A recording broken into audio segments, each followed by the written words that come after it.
twilight's last gleaming, whose broad stripes and bright stars through the perilous fight o'er the ramparts we watched were so gallantly streaming, and the rocket's red glare, the bombs bursting in air, gave proof through the night that our flag was still there.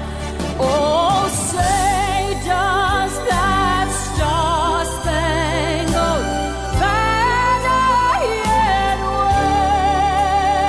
wave o'er the land of the free and the home of the brave?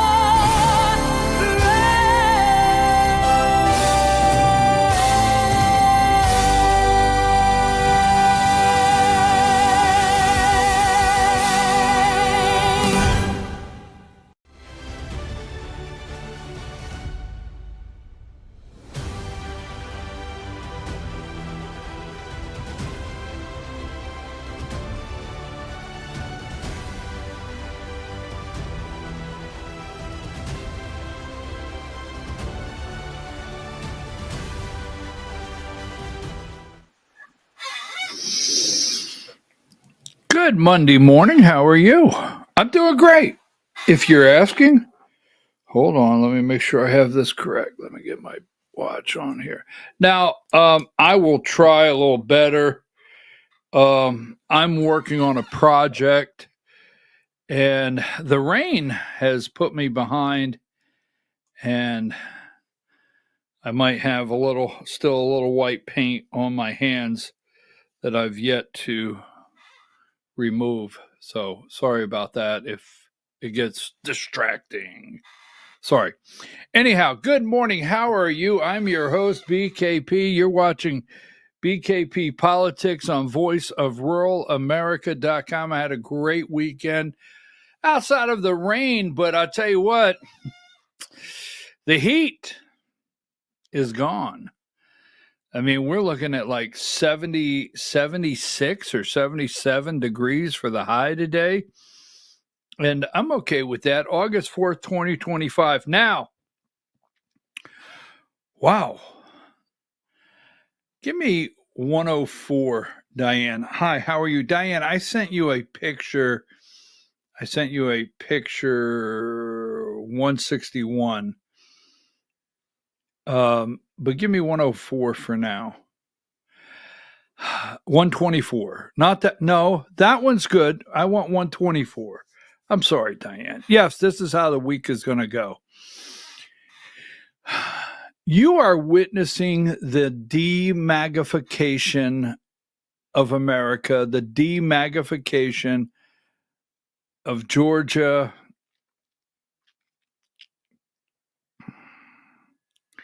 Are we going to be able to go forward? See, for me, the hat is Make America Great Again. I've always been okay with Make America Great Again. I've always been okay with that. But as we use MAGA, I mean, it's like Tucker Carlson has teamed up with Candace Owens.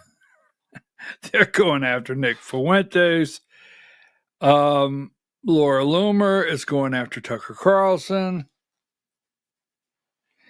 So that's one side of the equation. And then we have the great MAGA divide. Give me number 116. It is official now. He has filed the paperwork. We have Derek Dooley, all right? And the reason I'm bringing this up, I'm going to show you something at the top. We'll talk about it at 10 o'clock. You could see Debbie Dooley retweeted this. So Debbie Dooley will claim she is MAGA here in Georgia, but she is going to support Brian Kemp's candidate. Got it? Now, this is Brian Kemp's candidate. We know that Mike Collins could probably get the Trump endorsement, but we know a deal was made. This is where we're at in Georgia. We know a deal was made between Brian Kemp and give me 51. A deal was made between Brian Kemp and Donald J. Trump. And the deal was, let's find, we called it Friday, the great handshake, right? Some GOP allies are bucking Brian Kemp to back Mike Collins for Senate here in Georgia, right? And we have the, I thought I had it here a minute ago. I'll find it. But we have what we call the great handshake, where Brian Kemp and Donald Trump made a deal, shook hands on it. This is what we are told. They clearly shook hands, made a deal. Give me number 23, that they would support the same candidate. No more division in Georgia. Let's get through this. Let's get through this, okay? Trump's team is peed off with Kemp over candidate pick in Georgia Senate GOP primary. So what we reported here Friday was Brian Kemp and Donald Trump shook hands. Maybe on the golf course? I don't know. Maybe. But they shook hands and said, let's find someone that, let's find someone we both can agree on and beat John Ossoff. Let's do that. Let's beat John Ossoff. Well, then Brian Kemp introduces Derek Dooley because he's a childhood friend, Vince Dooley's son, where I understand that I'm going to say the Kemp family. I'm going to leave it out there as the Kemp family. We're doing a lot of research now. May possibly profit from donors skimming off the top of a Derek Dooley campaign where they would not profit off a Mike Collins campaign. These are things that are spinning around the political sphere in Georgia, and you know how that works. Because people are saying over and over in public, I don't know what Brian Kemp is thinking, but behind closed doors, they're like, oh, does he really have to do this? So Kemp is told by Trump, Dooley can't win. He can't win. So we have lawmakers siding with Mike Collins. We've got Derek Dooley in the race now, and it will be quite interesting because this is a MAGA split in Georgia. This is where the establishment trying to take over, just saying. And don't get shocked at the people you see involved in this behind Brian Kemp. You know, like this right here. Okay, so let me give you this and we'll get out. This is what we're dealing with in Georgia. So Brian Kemp picks this guy here. And he picks labor. And no, we got to get to the firing of the labor and statistics. Where is I had it here a minute ago. Give me 103.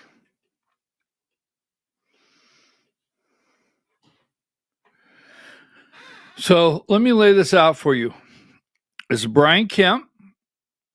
Why Derek Dooley is embracing his football past to run for Senate. They're trying to Tommy Tuberville him. They'll try to Tommy Tuberville him in Georgia. This is Brian Kemp's candidate. Brian Kemp is behind him. Now, so Kemp is leading the way. Kemp put him in the race. Kemp is solely and totally behind this guy here for Senate. Now, so 117, you might not understand this nationally, and we'll get out. So Kemp is behind this guy. Kemp got him in the race. Kemp told Donald Trump, all right, I'm putting him in the race. Donald Trump said no,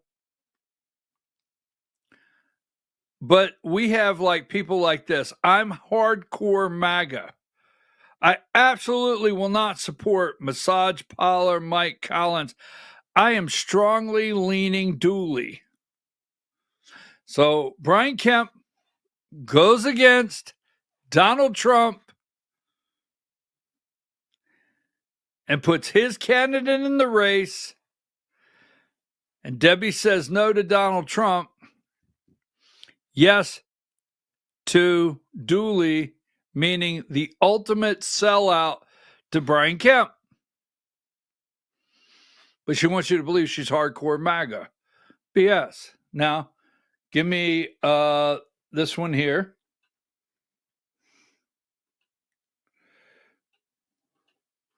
I have it here. And then I'm going to move because we're up against it here in Georgia, number 26. I never, one day did I ever come on this program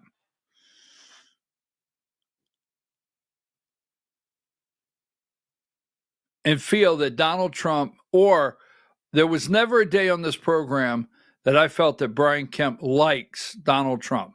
Absolutely not. John Fredericks. Governor Kemp and I have reconciled our prior political differences, and I am supporting his initiatives.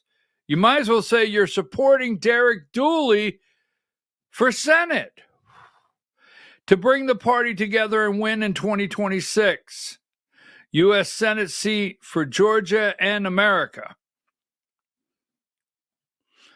I look forward to his team to bring unity, conservative victory to Georgia. So John Fredericks is endorsing Derek Dooley going with Brian Kemp against Donald Trump in Georgia. Take that down.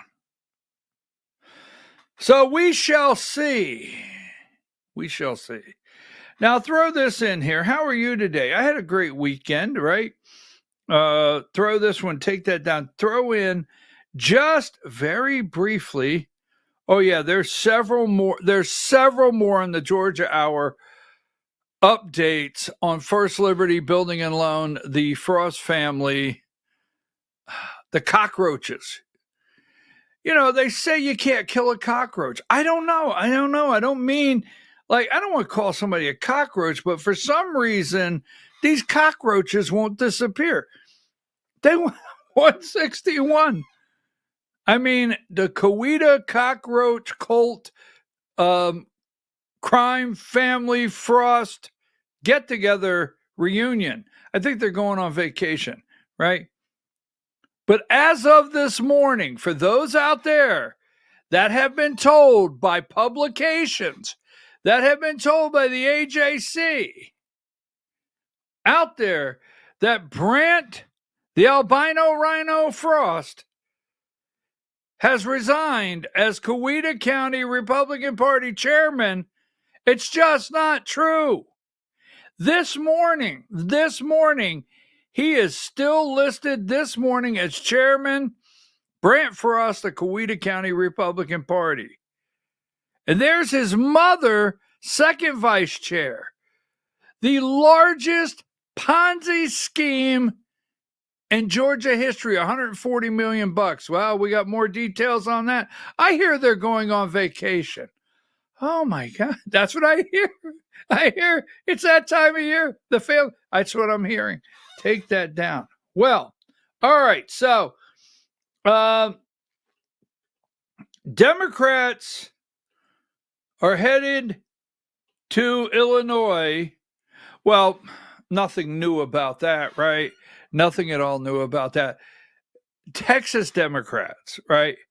Texas Democrats are headed to Illinois 138. They're hiding out there. And, I guess last year,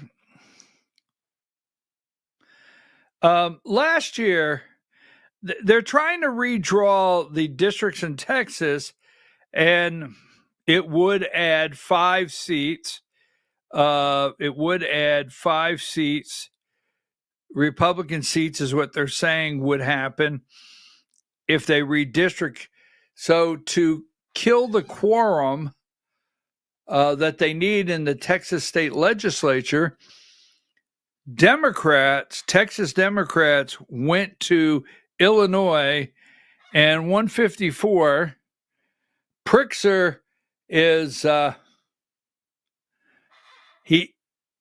Democrat country of Illinois does not have an extradition treaty.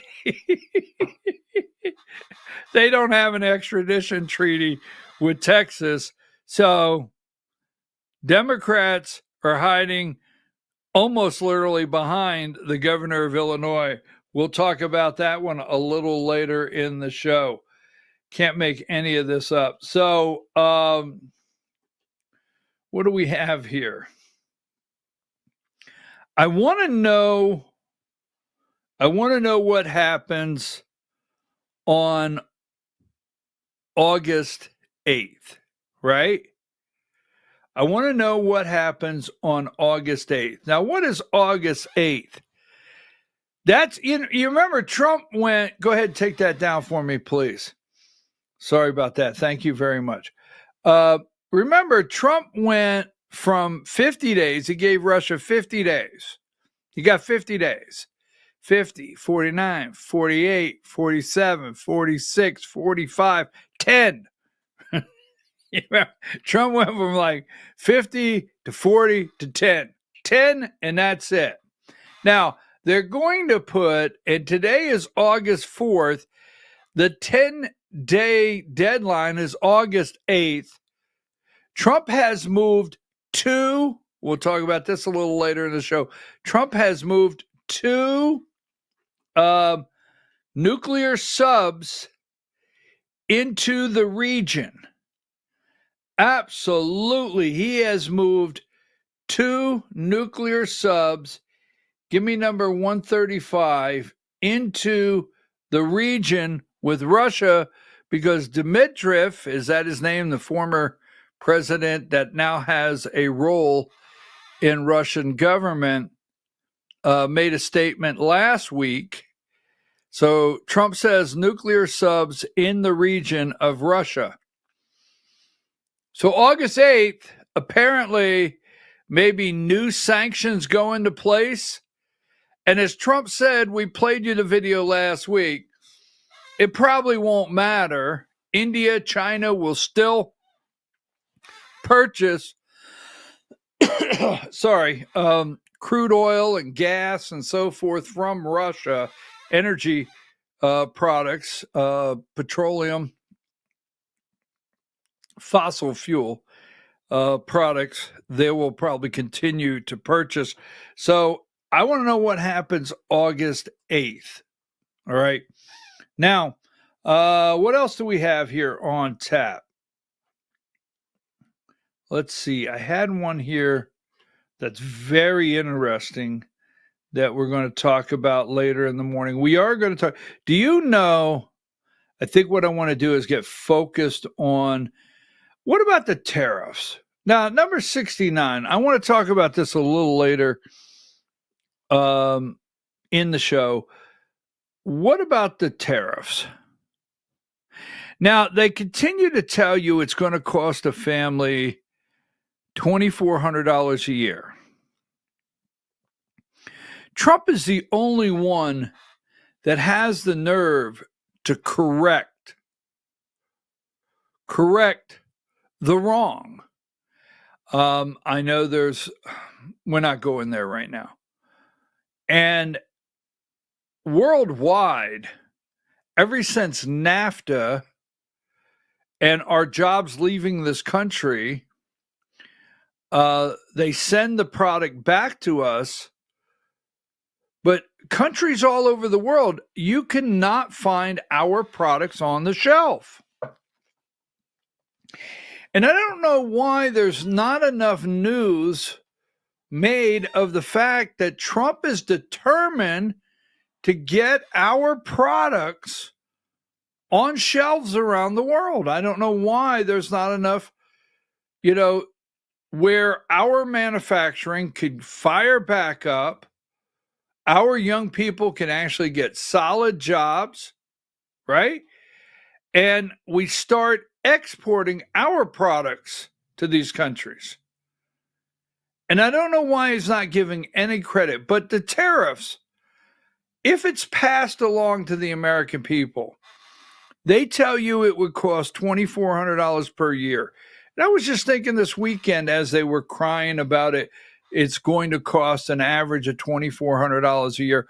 What if the president's tax plans, what if all of the president's plans, what if the president's economic policies would get the economy in a position to where you made the average family cost $2,400 a year, but the average family was now making an additional $7,000 to $10,000 a year.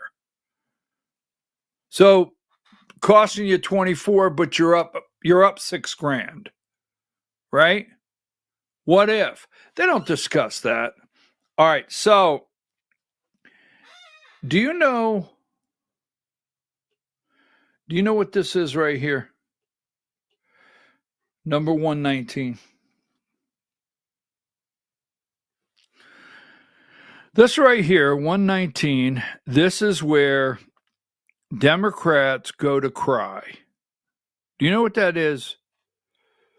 Because I will explain it after the break. That is where Democrats go to cry. They do.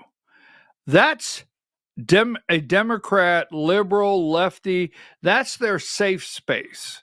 You got it right there. If you don't know what that is, I will explain after the break. Their safe space.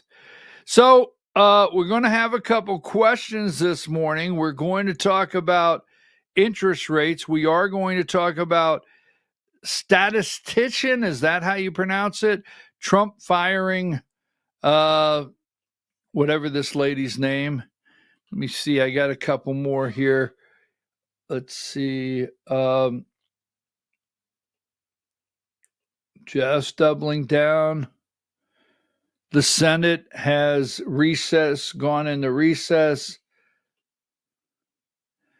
What say you? 120. Is this a conflict? I just want to know, there's been a lot of attack, this spurred a lot of discussion on social media this weekend. Now, Kelvin King is running for Secretary of State, and his wife, Janelle King, serves on the state election board under the Secretary of State's office. Is this a conflict? If yes, tell me why. If no, tell me why. A lot of pushback this weekend on this right here. Take that down. Nancy Mace is running for governor of South Carolina. That one is out there, Nancy 108. She is running for governor of South Carolina. We will talk about that momentarily. If Marjorie Taylor Greene is not running for governor of Georgia, why does she continue to tweet out, as we still call it? Why does she continue to tweet out and say things like, well, I'm not running for governor, but if I was running for, is she trying to run the narrative for governor for a certain person? Is she clearing the way for someone? Or is she still toying with getting in? We'll show you that. But Nancy Mace is in. Nancy Mace is running for governor of South Carolina. She has a picture of her and Trump. That's going to be a tall one there in South Carolina. We will talk about that one momentarily. I had one more that was pretty significant as far as running for office. Maybe we'll have to get into that after the first break. Running for office. Oh, here you go. Number 155. Baby, if you ever wonder whatever became of me. Lonnie Anderson died this weekend. WKRP in Cincinnati. Did you watch WKRP in Cincinnati? We all love the turkey drop, right? There's Les Nessman, Herb. Lonnie Anderson, the blonde at the receptionist desk in the entrance of WKRP, she died this weekend. Remember, she was married to Burt Reynolds. WKRP in Cincinnati. All right, we're going to take a break. When we come back, I want to focus on the job numbers and the shakeup that they're claiming is out there. That's about all I have to start. Oh, we're going to talk about what does what does Pizza the Hut, Chris Christie, have to do with Christopher Wray and the job numbers over on ABC? I don't know. All right, folks, we will see you on the other side of 5 minutes.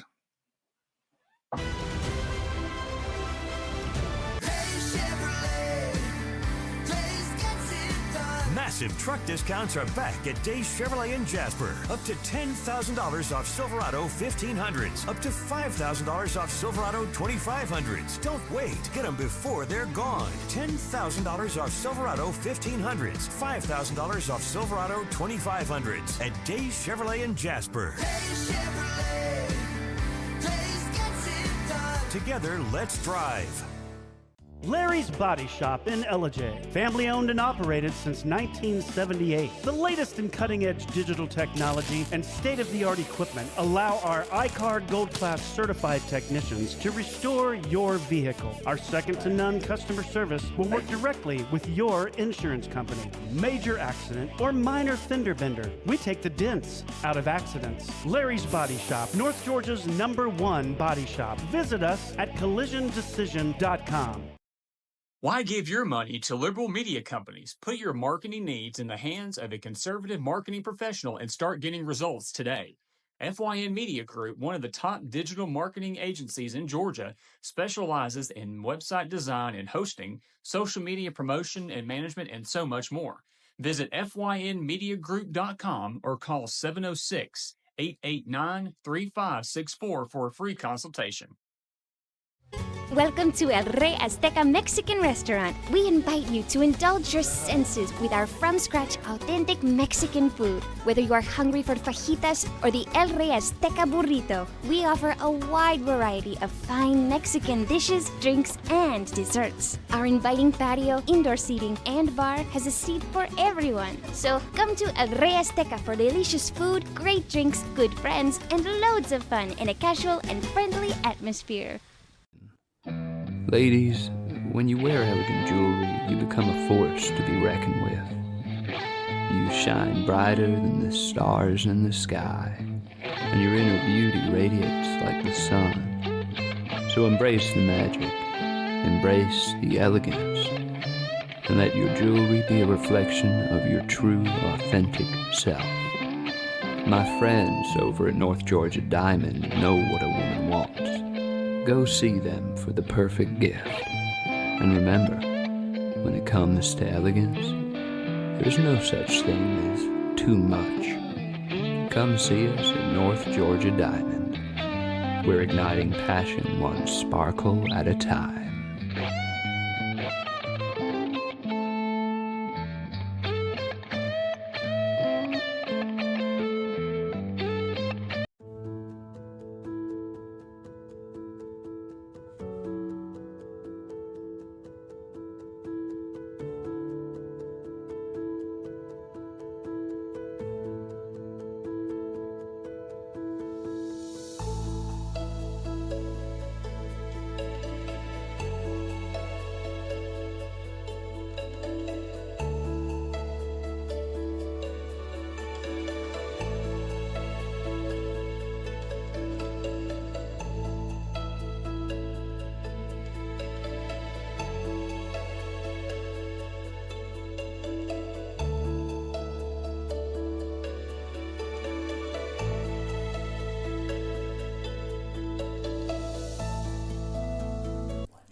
In 1981, Reed Nicholson began selling tires out of an old barn in Mineral Bluff. Little did he know that he had just laid the groundwork for the most trusted names in automotive services in the Blue Ridge area. In 1997, Nicholson Tire Center became what it is today, holding the same values of faith, family, and great customer service. 2 locations to serve you, and the Blue Ridge location is currently expanding to offer fast service and the largest U-Haul provider in Georgia. Nicholson Tire Center, Blue Ridge, and Mineral Bluff.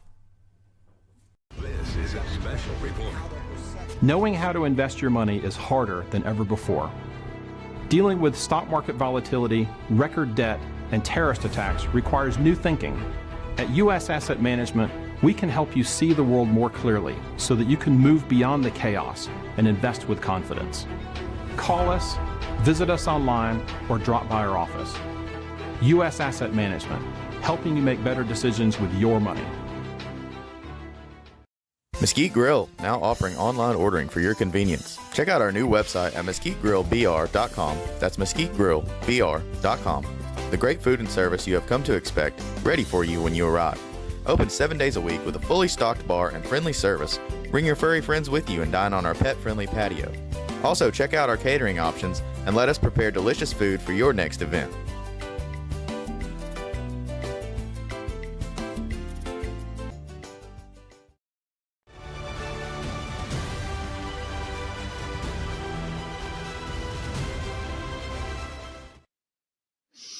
All right, folks, I'm your host, BKP. You're watching BKP Politics on voiceofruralamerica.com. And good morning, Diane. All morning long, and as we continue to go through the political season here for 2026, we will look at the demagification of America, your state, and what is happening. We've talked about this for months. We have said for months before Epstein, right? Before that broke, before anything broke, we told you MAGA will start unraveling. You're watching the demagification. Young Republicans this past weekend, don't have time for that. So give me number 52. Everywhere and every chance, I will show you where it's happening. Now, this is going on right now. They're doing polling everywhere. Everywhere. Polling is going on. Right now in Georgia, they're checking everything. And I told you this already. People are preparing for 2028. And you know who will not be on the ballot in 2028? He won't be on the ballot for 2026, but definitely in 2028. That will be Donald J. Trump. So you have your John Fredericks and your Debbie Dooley and other people like that throughout, whoever's in your state, that are already moving past Trump, whether they say that or not. Surprising rival to J.D. Vance as next presidential candidate emerges with Republicans preparing for 2028. Already, number 53. I just want to show you this because this is being talked about. Secretary of State Marco Rubio has leapfrogged Vice President J.D. Vance as the most likely Republican candidate for 2028 race. Now, I know what you're going to say. Well, we haven't gotten past 2026, and why would you bring that up now? I'm just showing you on a daily basis this will start happening, all right? They're determined that Brian Kemp is trying everything he can, folks, in the state of Georgia to make sure that Republicans lose to Jon Ossoff. What we do not need is the battle that's about to take place. Because in Georgia, I will get to it in a minute, but folks, you need to understand, in Georgia, we once again have, in a Senate race, deja vu all over again, Brian Kemp versus Donald Trump. Now, Donald Trump has yet to endorse Mike Collins. He's yet to endorse Mike Collins, but Kemp put his candidate in the race regardless of what Donald Trump thinks. So that's what we have in Georgia. We got a Trump versus Kemp. The battle lines will be drawn. Somebody will win the nomination, go on the general ballot. Some voters will stay home. Some voters will not push the button knowing Kemp pushed Dooley or vice versa. And what will happen? Jon Ossoff goes back. 2028, Brian Kemp steps up to the plate, runs for president. Just get ready for these kind of things. And don't forget, I don't dislike little Marco. I don't dislike it, but I don't dislike little Marco, but I have to write down if I'm correct here, the only Trump appointment that went before the Senate that got full confirmation was this guy here. All right, take that down. Just a real quick daily demagnifying America. So the jobs number comes out Friday. And instead of our media, the deep state corporate corrupt media, Diane, I think I brought it back to life. Maybe I didn't. If I didn't, we'll pass right by it. Number 47, our deep state, corporate corrupt, CIA, Mockingbird media, right? The name Mockingbird is associated with allegations and documented instances of the CIA involvement with the media and manipulating public opinion. So take that down. Now, they do not, instead of our media doing an in-depth, and when I say our media, the ABC, NBC, the media here in America, CNN, even Fixed News, instead of them doing, give me number 68, an in-depth look at the person running the department, all of the reporting in America, GDP, all of it is altered. All of it is altered. Now, we deal every day with Jerome Powell talking about his reasoning for not lowering interest rates, right? We hear that all the time. His reasoning for not lowering interest rates, and he'll talk about the strength of the jobs number, inflation, uncertainty, but that's all he talks about. And Powell will tell you, Jerome Powell over the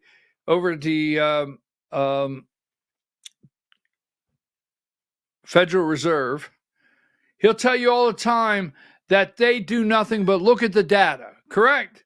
That's it. We look at the data. We look at the data and we crunch the numbers. We don't get caught up in emotional or anything like that. Our job is to truly crunch the numbers and drive the economy. The Federal Reserve has complete control in driving the economy. So the commissioner of labor statistics here.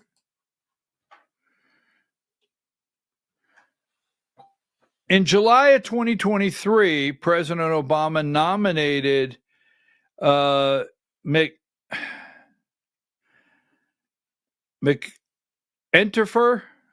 I don't know, to serve as the Commissioner of Labor Statistics, right? She was confirmed by the Senate in October, and by the Senate committee. She was confirmed by the Senate committee, in October, and by the Senate in January. So January of 2024, the election year, she takes over, right? She takes over the election year. Okay. Now, number 67.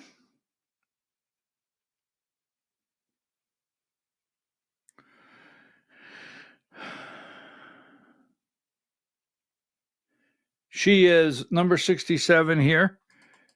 Sorry about that, Diane. I'm working on a couple things here.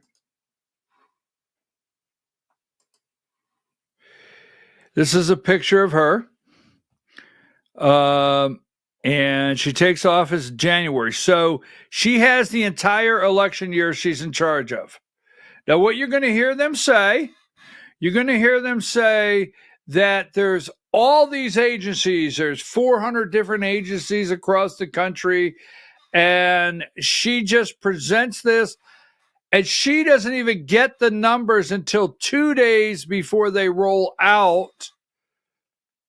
And she is really not responsible for putting the numbers together. Now, this is exactly where we're at today with the mentality of our networks. She's really not responsible, but she's in charge. Right? She's in charge, but she's truly not responsible. She gets it 2 days before.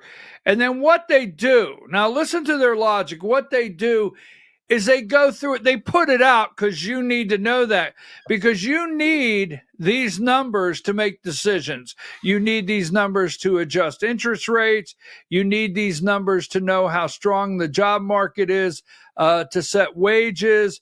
You need these numbers to see if hiring in the future is going to be difficult. Why, these numbers provide you all this information to make your decision. But once we put them out, knowing they're useless, good, bad, ugly, knowing they're useless, we go back and actually analyze them. All right. So why not analyze these and put out an accurate number? Because they want to manipulate the outcome of something every time. Now, you got to remember that. It doesn't matter Trump fired this. It doesn't matter. What if the revisions down on the job numbers right now are accurate? What they do every time they put the job numbers out, 3 days in advance, they'll put out the expectation. And then all of a sudden it missed or hit or exceeded. I mean, folks, get real. Every jobs number, it hit or it missed, or it came in under, or it exceeded. But they have expectations in front to lay the groundwork. So that a way they can manipulate things when they come out and manipulate what they want in the direction they want. And remember, they would always hide the media, the revision in the Biden administration. So numbers are coming out. Analytics experts expect 2 days in advance. They hit, they exceed, fall short, or whatever, so they can manipulate the narrative for what they want to tell you the economy is good, bad, or whatever. So if you can't put out the accurate truth, why are you putting it out? And has she done such a horrendous job that she can't get any of the numbers correct. So let's go through this. Number 56 in 2024, that's the year she has. So there's no such thing as ever looking at anybody where the media is concerned if they have a job in the federal government and they're a bureaucrat or a lifelong bureaucrat or lifelong civil servant. That sounds better. There's no way, it's not possible that their job performance is a disaster to the point they need fired, according to the media. Well, that never takes place. So Donald Trump, to me, what he's saying is this has got to end now, okay? The only way the Fed's going to make decisions, we have to have accurate numbers no matter what the reporting is. We have tariffs coming in. We need to adjust and make sure we're doing the proper, correct things for the economy. But you can't make these decisions on these kind of numbers. I find it interesting that this disaster of an individual, the civil servant in charge of this department, the disaster in 1 year that she caused, gave MSNBC Morning Joe all those reports with Steve Ratner and the charts on how great the Biden economy is. Even to the point, fake numbers, spending, printing money, where Jerome Powell felt that in 2024, we should have, there was never the word uncertainty. Jerome Powell never came out and really said, well, there's so many uncertainty, things that are uncertain in the economy. And no, they lowered interest rates in the Biden economic disaster. So in 2024, the U.S. Bureau of Labor Statistics revised its initial job growth estimates downward by a significant margin. The preliminary annual revision released in August showed 818,000 fewer jobs than previously reported. This was the largest downward revision since 2009. Now, 2009 was what? 2008. That was the economic disaster, right? That was when the economy collapsed, 2008, from the mortgage crisis. But last year, 800, 1 million jobs. Now, number 57, 818,000 fewer jobs added to the economy than previously reported. Wow. That's Joe Biden. Give me number 58. New data shows U.S. job growth has been far weaker than initially reported. So in 2024, there was an effort to lead you to believe that, one, we have the strongest economy in the world, right? Fastest recovery from COVID. People around the world wish they could have the strength. Remember Joe Scarborough, all those mornings? They wish around the entire world they could have the strength of the economy of the America, recovery from COVID, the brilliance in the, Save America plan, spend money plan, print money plan. Why? The inflation is going up, but it will come back down. Everything in 2024 was manipulated, right, to give the impression that everything was great, that we could just keep spending and printing our way out of this mess, right? Don't worry if we cannot manufacture anything and put it on the shelf around the world. We'll just keep printing and printing and printing nonstop. and will alter all the numbers to lead you to believe everything's great.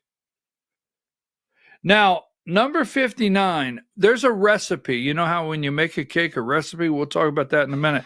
Number 59, U.S. job growth during much of the past year was significantly weaker than initially estimated, according to the new data released Wednesday.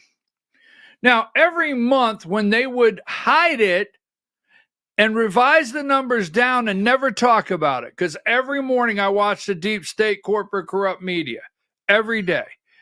And I do say, if you go back and watch on Fridays, when we used to have a political panel, Bruce would always give you the job numbers. Remember, Diane? And then Bruce would come back and tell you they were revised down. He would watch for that.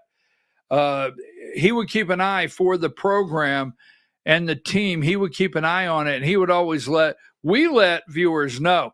But if you're on MSNBC, CNN, ABC, Fox, or any of them, they really did not highlight that these numbers were being revised downward, and nothing was true about these numbers. But that was okay. Those are numbers you could trust all year long. No one has asked, Kirsten Wilker, Chuck Todd, no one asked the question, can you now trust the numbers? Now, it's a disaster. Trump fires the lady, right? Fires the lady. But now the question is, well, when Trump hires someone, will we be able to trust those numbers? You mean much like 2024, much like the entire time this lady's been in charge, that you cannot trust a number this person puts out? So anyhow, the Bureau of Labor Statistics preliminary annual benchmark review of employment data suggests that there were 818 fewer in March than were initially reported. Every year, the BLS, all right, Labor Statistics, Bureau of Labor Statistics conducts a revision to the data from its monthly survey of businesses' payroll, then benchmarks the March employment level to those measured by quarterly census of employment and wages programs. Now, it is understandable that the data that they receive could take some time to validate. But everything you're seeing on the media side and the job reports and the lead up, right? The lead up, analysts expect, then you have the job reports, then you have the day after it exceeded expectations. Then they have all these people on CNBC and Mad Money and Fox Business and Jamie Dimon, and they roll them all in. Well, we may need to cool the economy. The economy seems awful hot. That they talk all week long about numbers that they don't even know is true, false, whatever. This is just total corruption, and Trump's putting a stop to it. It's the way I see it. Now, also, these numbers, right? These numbers, that's where you get your interest rate adjustment. For the most part, it's part of the formula that Jerome Powell and the Federal Reserve use, number 60, right? Largest downgrade revision since 2009, and shows that the labor market wasn't quite as red hot as initially thought. However, job growth was still historically strong. When spread through the prior year, the average monthly, it is important for the markets to remember that these are not job losses. So CNN obviously has to, continue to write. They always continue to write when they can turn it in the direction they want. These are inaccurate reports. I used to, give me number 61. I used to purchase equipment for a large company. And when I say purchase equipment, I'm talking about crane trucks that were, and this is back years ago. I don't know what they cost now, but the cheapest crane that we would purchase was like $225,000. I know you think, wow, they gave me that much responsibility. But I would have managers call me, and I just want to lay this out. I would have managers call me from we had several stores. They would start selling to me and making their case of why they needed another truck. And we didn't just purchase from the home office because a manager called us and said, look, I need another crane. Okay, we'll order one tomorrow. No, that's not what happened. A manager would have to validate the need. So we would look at data. We would look at sales month after month, increases in sales, increases in their profit margin per month. Was it going down? What was happening? We put all the data together, and then once the data was complete, I would help present the data to the board. And when I presented the data to the board that showed that they needed the next piece of equipment, then they would vote and I would purchase the equipment for the branch. And I would work on that. We would work on that probably 90 days before that piece of equipment was even ordered. And I had to show projections out. I had to show they've secured this much work in the next 6 months, all the above. So what I'm getting at today, no matter what the level is, I understand when you're making decisions based on data. I understand that. I've worked in those areas. So when you have someone out there giving you data and your whole economy is turning on that and decisions to cut interest rates, number 61 and 20. Now, Jerome Powell will not blink on cutting interest rates. Will not. Housing sales are the slowest it's been in years. I'll show you that. Why? Now, is there a natural cooling off of the market and housing from time to time? Yes. Are there such things as true corrections in markets? Yes. But these people are manipulating things to control us, control our economy, and they're definitely trying to control the rate of what Trump has planned to bring back American jobs, bring back America first, and grow our country. They're doing everything to stop it. In 2024, the Federal Reserve cut interest rates 3 times. Now, in 2024, 3 times based on false data. With the first cut occurring in September, initial cuts was a 0.5% reduction, lower federal fund rate to a target 4.75. All right. This was followed by another quarter, and in November, another quarter. There were 3 cuts in 2024. Now, data, the rate of printing money did not bother Jerome Powell, right? The rate of inflation did not bother Jerome Powell. The rate of data, the inconsistency in all data reporting did not bother Jerome Powell. But tariffs, that's bringing money in to the Treasury where it could cost Americans $2,400, could, but Americans could also maybe make another $10,000 this year, could be $5 or $6 grand to the good.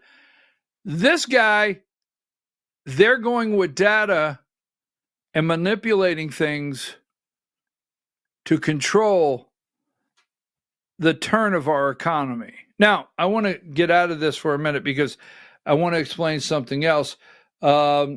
62. So let's go back to 67, right? And here she is. Now, remember what I asked you before we went to break, 119. This is where liberals go to cry. Democrats go to cry. This is their safe space. Now, they had to create a safe space. This is called Blue Sky. This is where Rachel Maddow, all the NBC, MSNBC team, this is where Joe Scarborough, Minka Brzezinski, this is where Mark Elias, this is where the total, complete left that need a safe space. Harry, what's Harry's name? Everyone that needs a safe space that's in tears and cannot go to X, this is where they go. Blue Sky. All right?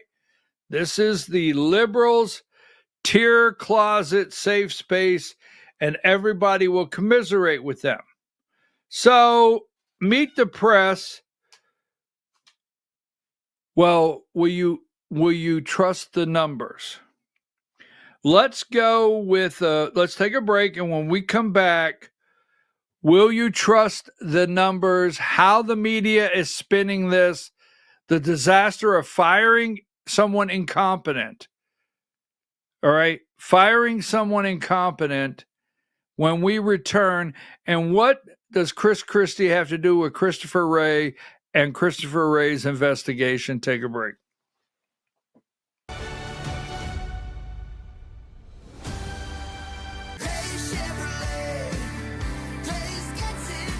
Massive truck discounts are back at Days Chevrolet in Jasper. Up to $10,000 off Silverado 1500s. Up to $5,000 off Silverado 2500s. Don't wait. Get them before they're gone. $10,000 off Silverado 1500s. $5,000 off Silverado 2500s at Days Chevrolet in Jasper. Days Chevrolet. Days gets it done. Together, let's drive. Larry's Body Shop in Ellijay. Family owned and operated since 1978. The latest in cutting-edge digital technology and state-of-the-art equipment allow our iCard Gold Class certified technicians to restore your vehicle. Our second-to-none customer service will work directly with your insurance company. Major accident or minor fender bender, we take the dents out of accidents. Larry's Body Shop, North Georgia's #1 body shop. Visit us at collisiondecision.com. Why give your money to liberal media companies? Put your marketing needs in the hands of a conservative marketing professional and start getting results today. FYN Media Group, one of the top digital marketing agencies in Georgia, specializes in website design and hosting, social media promotion and management, and so much more. Visit FYNmediagroup.com or call 706-889-3564 for a free consultation.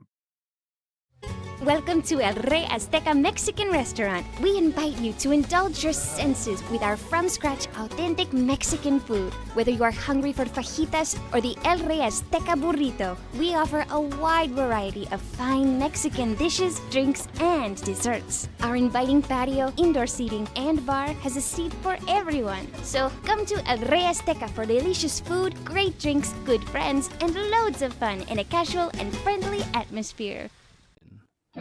Ladies, when you wear elegant jewelry, you become a force to be reckoned with. You shine brighter than the stars in the sky, and your inner beauty radiates like the sun. So embrace the magic, embrace the elegance, and let your jewelry be a reflection of your true, authentic self. My friends over at North Georgia Diamond know what a woman wants. Go see them for the perfect gift. And remember, when it comes to elegance, there's no such thing as too much. Come see us at North Georgia Diamond. We're igniting passion one sparkle at a time.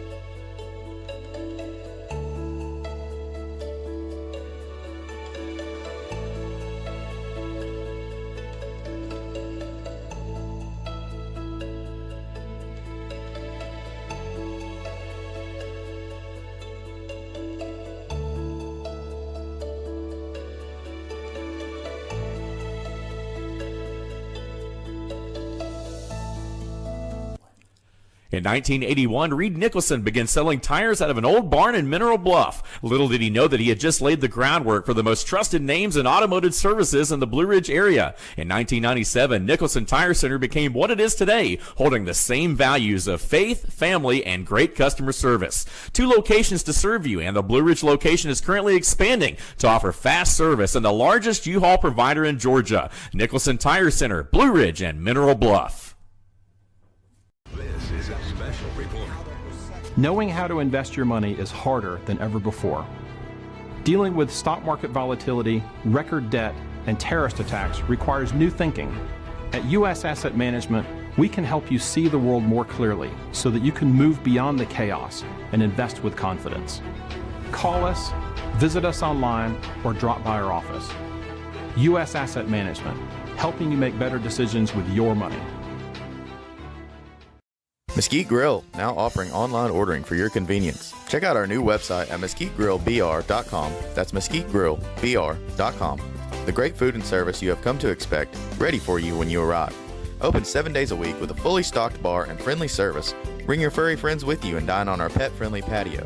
Also, check out our catering options and let us prepare delicious food for your next event.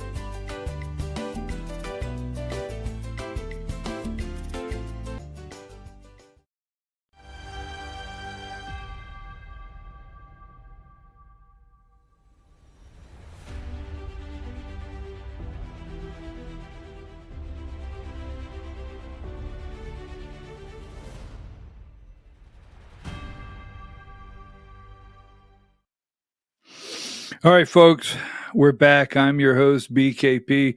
You're watching BKP Politics on voiceofruralamerica.com. You are always aware that this is a war. Okay. I think one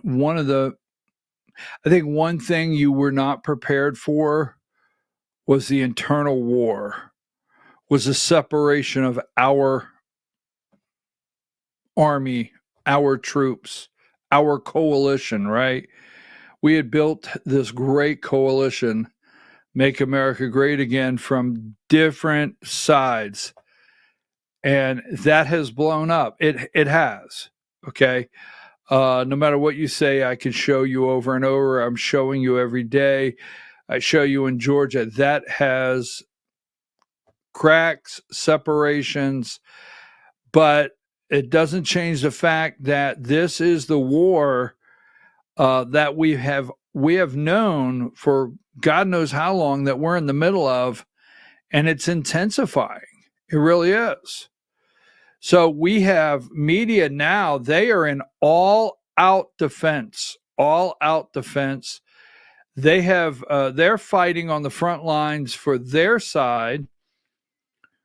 We know data is incorrect. We know Trump has to keep firing these people. We have to keep finding the Biden plants. They got to go. It's got to be done. Now, so you have, can you trust the numbers? Video 7. Can you trust the numbers? Rigged, but failed to produce any evidence to support that claim. Were the numbers wrong? Do you have any hard evidence that you can present to the American public that these numbers, these revisions that were reported, and there were plenty of revisions under former President Biden, including right before the election, do you have any hard evidence that these numbers were wrong? Yeah, there is very hard evidence that we're looking at the biggest revisions since 1968. Are you going to present that evidence? If you look at the number itself, it is the evidence. But you're saying it's an outlier, it's not evidence, Mr. Greenson. It's a historically important outlier. It's something that's unprecedented. So unprecedented it's still not I've been looking at it for 40 years, and I'm like, it must be a typo. Still not evidence, though. Several Republican senators expressed concern over the president's decision to fire the head of the BLS after the release of that July jobs report. I'm assuming that they're going to communicate precisely that there was some cause, a flaw in the analysis or whatever, so the BLS still has a report to give us if this one's not correct. Now, if it was just fired because the president or whoever decided to fire the director just did it because they didn't like the numbers, they had to grow up.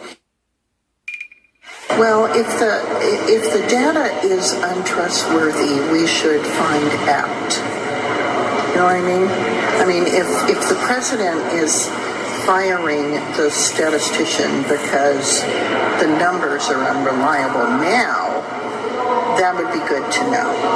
But if the president is firing the statistician because he doesn't like the numbers, but they are accurate, then that's a problem.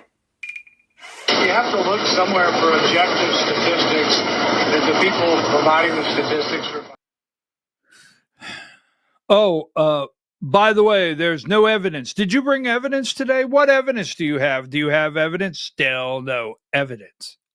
Now, folks, if you go back and search, you will not find anywhere that they reported the job numbers and the revisions of prior months at the same time. It was all set up. Now, what Kevin Hassett is saying is he has been in the labor statistics side for years. I think he said he has been reviewing and involved in labor statistics for 40 years. And he immediately, when he saw the numbers, that was evidence enough. No, this is not correct, because no one revised down here this far down. So you got to keep in mind, this corrupt deep state presented numbers that we don't know if they're accurate or not, but at the same time revised 2 months down. This lady that went to Blue Sky to cry, this Democrat Joe Biden had in there 2 months down. All right. Did you bring evidence? What's your evidence? Where's your evidence? So this is all set up. Now, video 6, I kind of love the way they do this one. Video 6. In June, after an initial report of 147,000. Trump attacked McIntyre on social media following the report, claiming the numbers are being produced by a Biden administration appointee, and ordered his administration to fire her. A career civil servant, McIntyre was confirmed on a bipartisan basis in 2024 and had been widely respected across party lines for her nonpartisan approach. She responded to her abrupt dismissal on social media, saying it was the honor of her life to serve as BLS commissioner. Speaking to reporters yesterday, Trump continued to air his grievances and said he would announce a new statistician soon. We'll be announcing a new statistician sometime over the next 3-4 days. We had no confidence. I mean, the numbers were ridiculous, what she announced, but that was just one negative number. All of the numbers seem to be great. And so we'll see how that comes out. And if you remember, just before the election, this woman came out with these phenomenal numbers on Biden's economy. Phenomenal numbers. And then right after the election, they announced that those numbers were wrong. And that's what they did the other day. So it's a scam, in my opinion. Meanwhile, director of the National Economic Council and top Trump economic advisor Kevin Hassett defended the president's decision yesterday on. Now, let's get into a couple things you never heard during Joe Biden. Would you be able to trust the numbers? So there was never roundtables. They would never come out with the number, right? The jobs report would never come out. And the entire media go on and on and on. When I say NBC, the deep state, the Mockingbird media, no one would spend hour after hour, right, saying, can you trust the numbers? You know, we did a revise the last 2 months and they've been revised down. Can we trust these numbers? Can the market, how will the market react? Will they be able to trust these numbers? Are they happy with what they're seeing? Never, nothing. A civil servant, right? A civil servant who, you know, give me video 3. President Trump, as I was just discussing with Kevin Hassett, his decision to fire the head of the BLS. Of course, it has prompted some backlash. You just heard Kevin Hassett defend the move. Now that the president is appointing a replacement to head the BLS, my question for you, will you trust the job numbers when they come out? Well, and that's a big question for members of Congress who have to confirm, members of the Senate who have to confirm whoever Trump replaces. So confirmation hearings are supposed to be about. So, will you be able to trust the job numbers? So the next person that comes in and the next set of job numbers, they will analyze if you can trust them. Now, keep in mind, all right, this individual who could not get job numbers correct in 2024, since this individual has taken over the Bureau of Labor Statistics, she has yet to put out a correct or one that's only adjusted modestly. But because she is a lifelong civil servant, a bureaucrat, there's no way we should fire them. Give me number 130. Remember, I told you, where did she go for her crocodile liberal tears? Where did she go? Right? Diane will get to it in a minute. I showed you this earlier. Right? You see, wait, go to 119, Diane. 119. Sorry, 119. There you go, right? Blue Sky. Blue Sky, where she could cry to Rachel Maddow and cry to Mark Elias and cry to all the liberal left and cry to Kamala Harris. This is the safe space for liberal lefty Democrats. This is where she went because this is who she is. Give me 130. Back to 130. You see that? Right there's where she's at. It's been my honor of a life to serve as commissioner alongside with many dedicated civil servants tasked with measuring a vast and dynamic economy. It is vital and important work, and I thank them for their service to the nation. So this is where she goes. That's who she is. She is showing you. You are seeing right there who she is. She went straight. That is the lefty safe space. I go to cry because I'm a Democrat. That's who she is. All right. Now, that being said, these are the numbers, 131. Well, they're crying over there, 128. Let's go through all the tiers this morning. 128, there you go. And 129, Trump fires after the release of a weak report. And let's go to what else do we have here?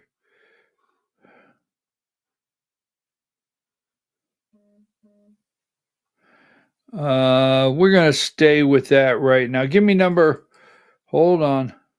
I just want to show you some of the attacks this morning.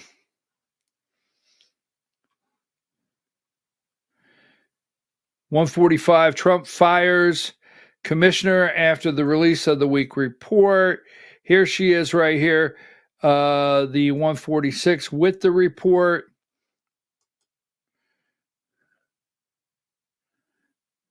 $148.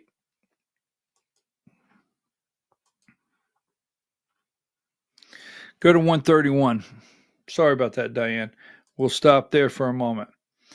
Jobs, numbers revised May, originally 144, revised down 125,000. So either people reported false numbers out there and you didn't catch it. What is the truth here? And that is what Kevin Hassett said. Kevin Hassett said what? where's your evidence? I'm showing you. I felt when I got this, someone made a typo. June, we only added 14,000 jobs. We revised that down 133,000, a total of 258,000 jobs lower than reported. And then the job report we have out now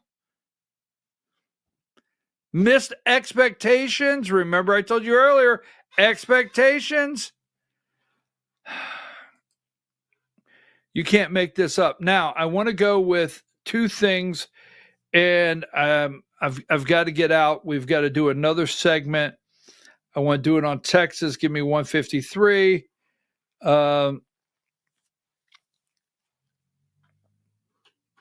And I want to go over everyone announcing they're running for office. A couple things there before we get to the Georgia Hour. We can't be late on the Georgia Hour. I know it's Monday. It seems like it's already Friday, Diane. I will do everything to stay within the 1 hour window, but I got a feeling we've got we might have a Georgia 8 hour today. All right, easy. I just could feel inside there. She was like, all right, Diane, I want to show you something because I want to explain this to the audience. Oh, I know I have it here. Hang tight. I've got to have this. It is Christopher Wray.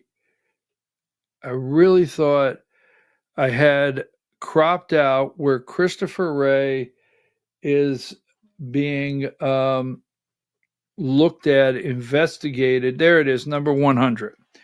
So let me explain this to you before we go to break, because I can't explain everything in the same day, and I hate to put it that way. And I knew it was going to happen. I knew the first person, when I said Marco Rubio and was fully confirmed by the Senate, I knew the first person out there that would deep state him. And you did, and I'm okay with that, all right? So, all right, now, I want you to go look this up. Take a little time to look this up. Former FBI Director Chris Wray criminally referred to DOJ for misleading Congress on several issues, making false statements and obstructing per Fox. Now, go check this out. And I'll tell you why. Christopher Wray, probably, you remember, he walks in after Andy McCabe, but he is there all along.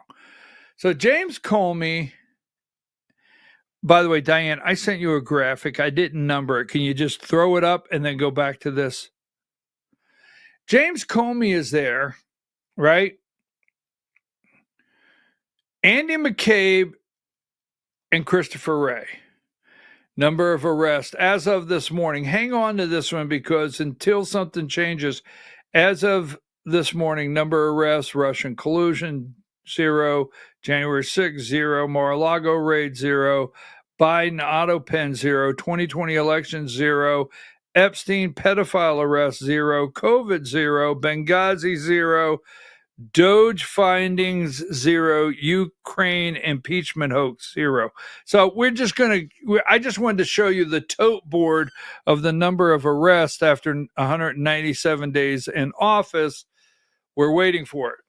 Take that down. Now, Christopher Wray, he's in there and he knows where all the bodies are buried, and he knows how to cover up. And I'm going to tell you something. I've had people say to me, but Donald Trump appointed Christopher Wray. And it pains me to tell you what happened. But Donald Trump did appoint Christopher Wray. So the media likes to come out and say, well, here are these people that Trump appointed, right? But how did Donald Trump get Christopher Wray? How? Right? Well, let's go with this. This is Chris Christie, the Pizza the Hut video 9. He's going to give you his theory on what Donald Trump does and then come back to this. Look, this is kind of something that I've been talking about since, 2018. When he gets news he doesn't like, he needs someone to blame because he won't take the responsibility himself. And this is the action of a petulant child. Like, you give me bad news, I fire the messenger. Anybody who knows how, and look, as governors, we were very focused on this data as well, as it applied to our individual state, because those numbers mattered for how people perceived how you were doing on the economy. So we know how important they are. So we used to look at it very carefully. It seems to me, from everything I learned over my 8 years as governor, that it would be almost impossible for anyone to try to rig these numbers because so many people are involved in putting them together. And in the end, when it comes to the director of the Bureau of Labor Statistics, the woman who was fired, when that happens, all she's doing is being a conduit of the information. She can't go back in through and start line iteming it around. So it's irresponsible from a position of facts, but it also shows you the way he manages numbers. Chris Christie criticizing President Trump for the firing of the head of the Bureau of Labor Statistics on Friday, hours after a weak jobs report. We'll have the latest. Okay, so Chris Christie, right? Chris Christie, Pizza the Hut. He goes after Donald Trump. Talks about, firing the messenger. This is how Trump acts. But keep something in mind. All right, when we come back, I'm going to talk about the cover-up of Hillary Clinton, and you're going to see just how far they're going to go. And this is part of it. Now, Chris Christie, where does he come from? Donald Trump appointed him FBI director. Do you remember when Chris Christie was governor of New Jersey and he was dealing with Bridgegate? Go look this up for yourself. Don't take my word for it. And he was dealing with Bridgegate. All right. This guy was in his district in New Jersey. I forget what his position was at that time. It was an FBI director. Chris Christie is governor of New York. Apparently, there's a voicemail on a phone that implicates Chris Christie to close the exits of the George Washington Bridge. Now, why was that a big deal? Because if you're not used to the GW and you're not used to the Holland Tunnel and the Lincoln Tunnel and even the Outer Bridge crossing and the ways you get into New York City in the morning, all you have to do is cut off one exit, and you've created an amazing, enormous nightmare. So some of Chris Christie's opponents, all right, he closed the exit they needed to get into New York City. It was called Bridgegate, and Christie closed it just to get even with a handful of people. He caused a lot of chaos, claimed it was construction, closed it, Bridgegate, just to get even with some people. Apparently, there was a voicemail on a telephone that could prove that's what he was doing. And Chris Christie's the guy that got rid of the phone. That's the story in several articles. Go read it up. Read it. Chris Christie covered this up. According to several articles, Chris Christie covered this up. Christopher Wray, too many Chris's. Christopher Wray covered this up for Chris Christie. Sorry about that. Covered it up for Chris Christie. Christopher Wray. So at that time, Donald Trump and Chris Christie are friends, whether you like it or not. And Chris Christie goes in, he's a former prosecutor, and says, look, I've got a guy you could trust. I've got your FBI director. He's Christopher Wray. And that's how Christopher Wray becomes FBI director, is Chris Christie. Don't forget it. And Chris Christie is well aware what Christopher Wray has done, and one of the reasons Chris Christie has turned on Donald Trump. Now, the media will cover for Hillary Clinton. We haven't forgot about that. Take a break.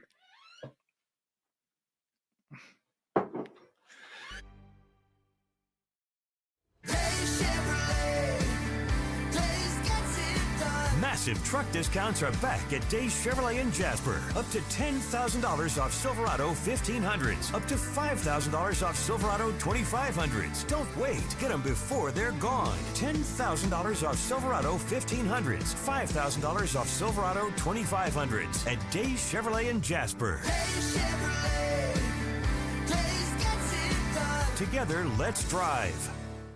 Larry's Body Shop in Ellijay. Family owned and operated since 1978. The latest in cutting-edge digital technology and state-of-the-art equipment allow our iCard Gold Class certified technicians to restore your vehicle. Our second-to-none customer service will work directly with your insurance company. Major accident or minor fender bender. We take the dents out of accidents. Larry's Body Shop, North Georgia's #1 body shop. Visit us at collisiondecision.com.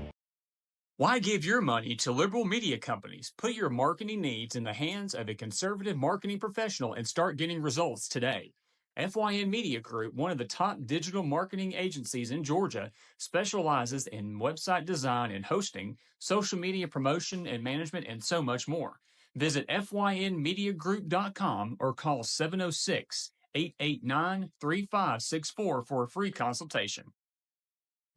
Welcome to El Rey Azteca Mexican Restaurant. We invite you to indulge your senses with our from-scratch authentic Mexican food. Whether you are hungry for fajitas or the El Rey Azteca burrito, we offer a wide variety of fine Mexican dishes, drinks, and desserts. Our inviting patio, indoor seating, and bar has a seat for everyone. So come to El Rey Azteca for delicious food, great drinks, good friends, and loads of fun in a casual and friendly atmosphere. Ladies, when you wear elegant jewelry, you become a force to be reckoned with. You shine brighter than the stars in the sky, and your inner beauty radiates like the sun. So embrace the magic, embrace the elegance, and let your jewelry be a reflection of your true, authentic self. My friends over at North Georgia Diamond know what a woman wants. Go see them for the perfect gift. And remember, when it comes to elegance, there's no such thing as too much. Come see us at North Georgia Diamond. We're igniting passion one sparkle at a time.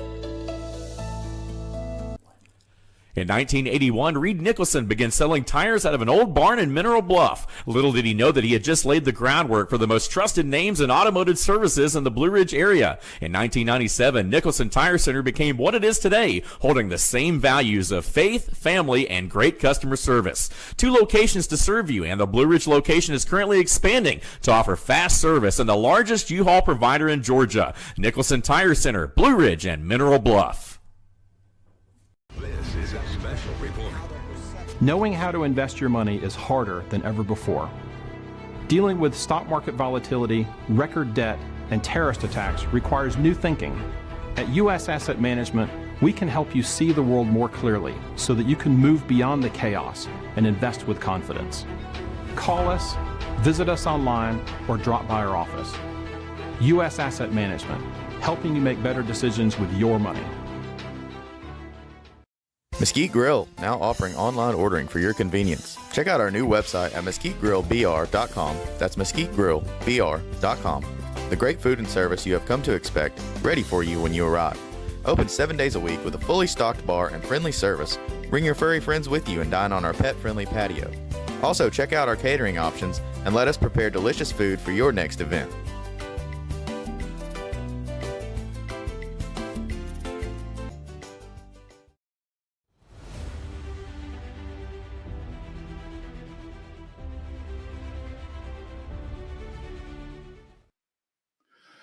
Okay, I can deal with that. I'm getting options on Chris Christie from the Krusty Krab. I'm getting great white whale, the great white whale. I'm getting options. Okay. Come on, you know it's the great white whale. Now, we're going into Labor Day. It's August, going into Labor Day weekend, right? Labor Day weekend.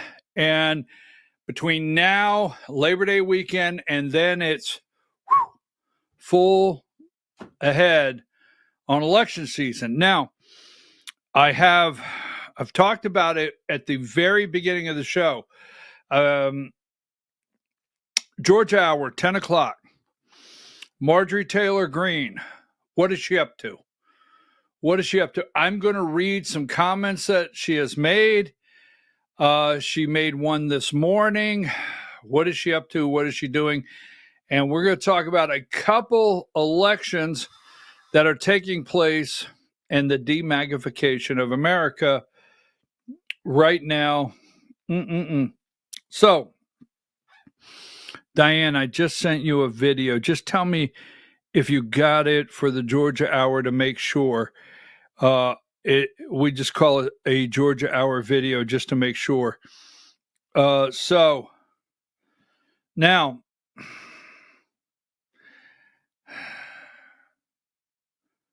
I don't have time for that, but I have time for this.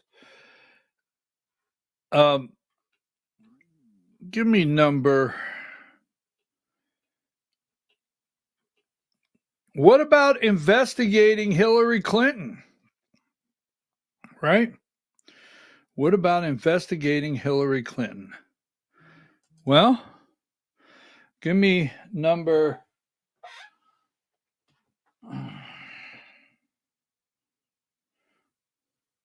All right, I'll try it again. In fact, I'll make sure I send it in the break. Thank you. Give me number 133. Clinton plan. Emails were likely made by Russian spies, declassified report shows. So, wait a minute. Wait a minute. The 50 spies who lied, every single thing. Emails were likely made by Russian spies, declassified report says. So, give me video 8.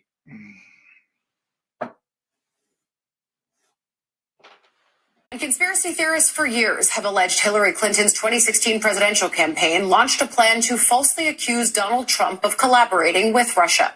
Now, newly declassified information reveals documents that were supposed to confirm those allegations, but were likely fake and created by Russian spy services. The material is part of a 29-page annex to a 2023 report by special counsel John Durham, who investigated the government's probe of Russia election interference and the Trump campaign. The New York Times reports, quote, the information reveals that a foundational document for that theory was most likely stitched together by Russian spies. The document is a purported email from July 27, 2016 that said Mrs. Clinton had approved a campaign proposal to tie Mr. Trump to Russia to distract from the scandal over her use of a private email server. The decision to release the annex to Durham's report is the latest in a string of moves by the Trump administration to declassify documents they say shows a conspiracy theory against the president. And of course comes as they're trying to distract from the other conspiracy theory that they pushed for years on the campaign trail about Jeffrey Epstein, and now not releasing the files that they wanted more transparency around. Coming up this morning, we're going to take a closer look. There you go. There you go. I mean, weren't you wondering? Wow. This video too. Well, there's a lot of people worried in the city tonight. This is the great reveal that John Ratcliffe was promising, and there's more to come.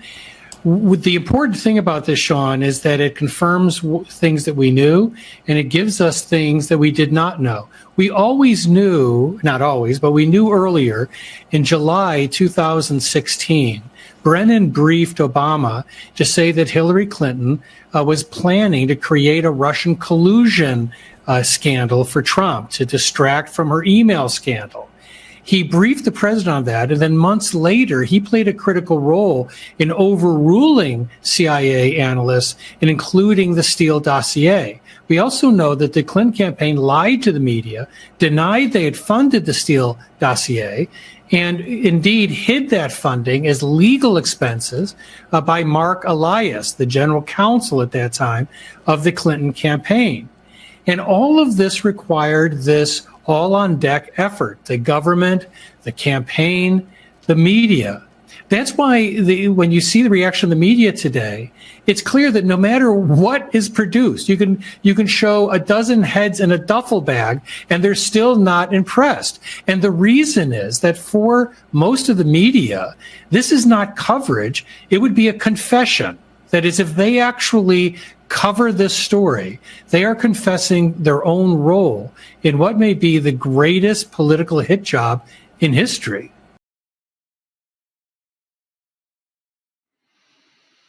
So, Jonathan Turley, all hands on deck.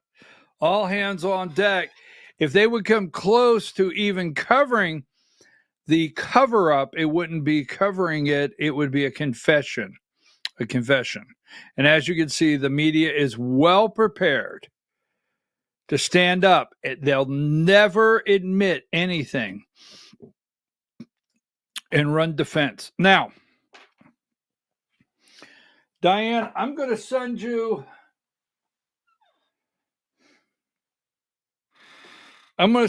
another video. So I'm going to have video 1. This is going to be new, Diane. It's got nothing to do with video 1. All right, let's make the one I just sent you, video 11. I just sent you, we'll call that video 11, okay? Now, the video that you're about to receive is video 12. Got it? We good? Okay. Just give me a heads up. We're good. Oh, well, I'm looking at the text. 1 minute you send me a text. The next minute you're yelling across town. All right. So before we get to that, thank you, Diane. I appreciate it. Things are moving fast. Now, South Carolina, Nancy Mace. Got it? Nancy Mace, 108. She is running for governor of South Carolina. Now, this is going to get very interesting. She's running for governor of South Carolina. We have a Senate race there, and that's North Carolina. In the Senate race, we have a guy. I forget his name. Is it Day? What is his name? He wrote, or he is apparently the lead author of the Agenda 25. He's running against Lindsey Graham this seat. So Nancy Mace is going to leave Congress and run for governor, and there she is with President Donald Trump. So this starts to get very interesting because she's now hang tight. I think I have it here. Let's see if I have it.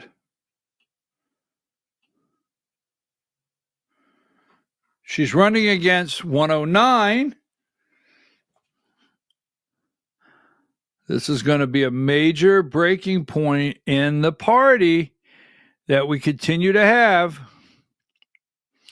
Meet the only member of Congress who backed Nikki Haley, Ralph Norman,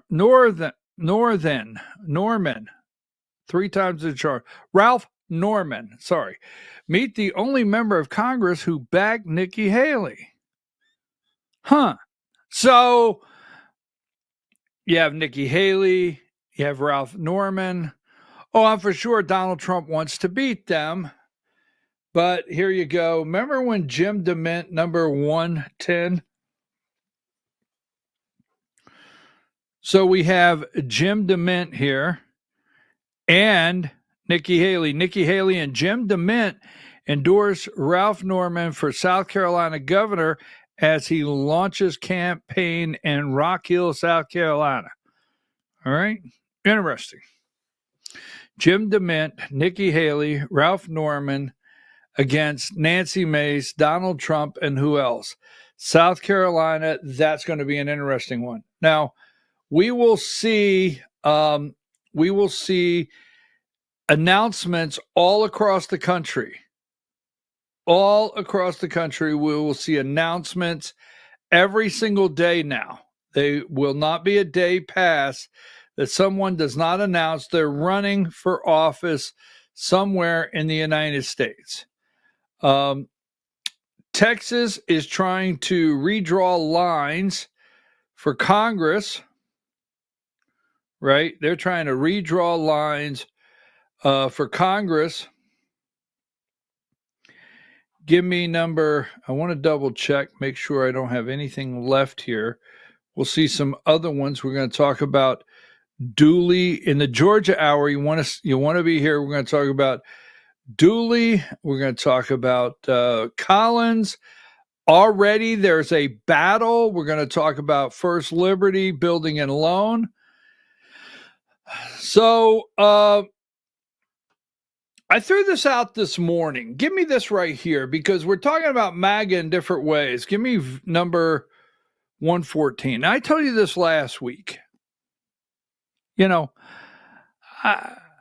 I know that most of these people have networks. They have financial backers.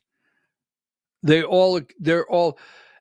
one of them now are accusing each other of something. All right? Of something. You've got Laura Loomer is going after Tucker Carlson hard and heavy. You've got Nick Fuentes. If you don't know Nick Fuentes, you can look him up. He is going after, right? He is going after Tucker Carlson and, right, Candace Owens. Candace Owens goes on Tucker Carlson's show, and they both go after Nick Fuentes. Marjorie Taylor Greene, Charlie Kirk, Steve Bannon, Benny Thompson, Poole, right? The great MAGA fabric, Joe Rogan. Now, I'm going to throw him in for just that, a good measure, Joe Rogan. But the fabric is ripped up and down, inside and out, where these podcasts are concerned. So, are you sitting here this morning? Do you no longer like Candace? Do you no longer like Tucker Carlson? Now, I will say this. On this interview right here, Tucker Carlson, all right, he said it wasn't until after his dad died that he realized all the jobs he had and that he had a tie to the CIA, right? Wasn't until after his dad died. And then, because it seems like everybody yells someone is CIA. That's the thing right now. This one's CIA. This one's CIA. So give me video 10 with Tucker Carlson. This is in 2001 where he admits that his dad is tied. Well, he doesn't say CIA, but go ahead and give me video 10. With my reporter's notebook, so I'm out of material, as we say. You took a pretty well publicized trip with your father. Was it about a year and a half ago? How long has it been? Since we were in Pakistan? The two of you together?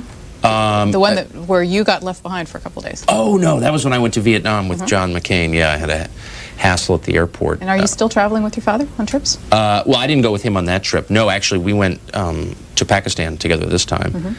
And we had a problem coming back when our plane went down. But we're fine. We had a great time. The plane went down? Yeah, we were on a Pakistan Airways flight from Peshawar to from Dubai, and something happened to the plane and it crashed. And, were people injured? Yeah, a number of people were injured. You seem to have a lot of adventures when you travel. Well, you know, I don't know. You leave the country, it's a scary world out there.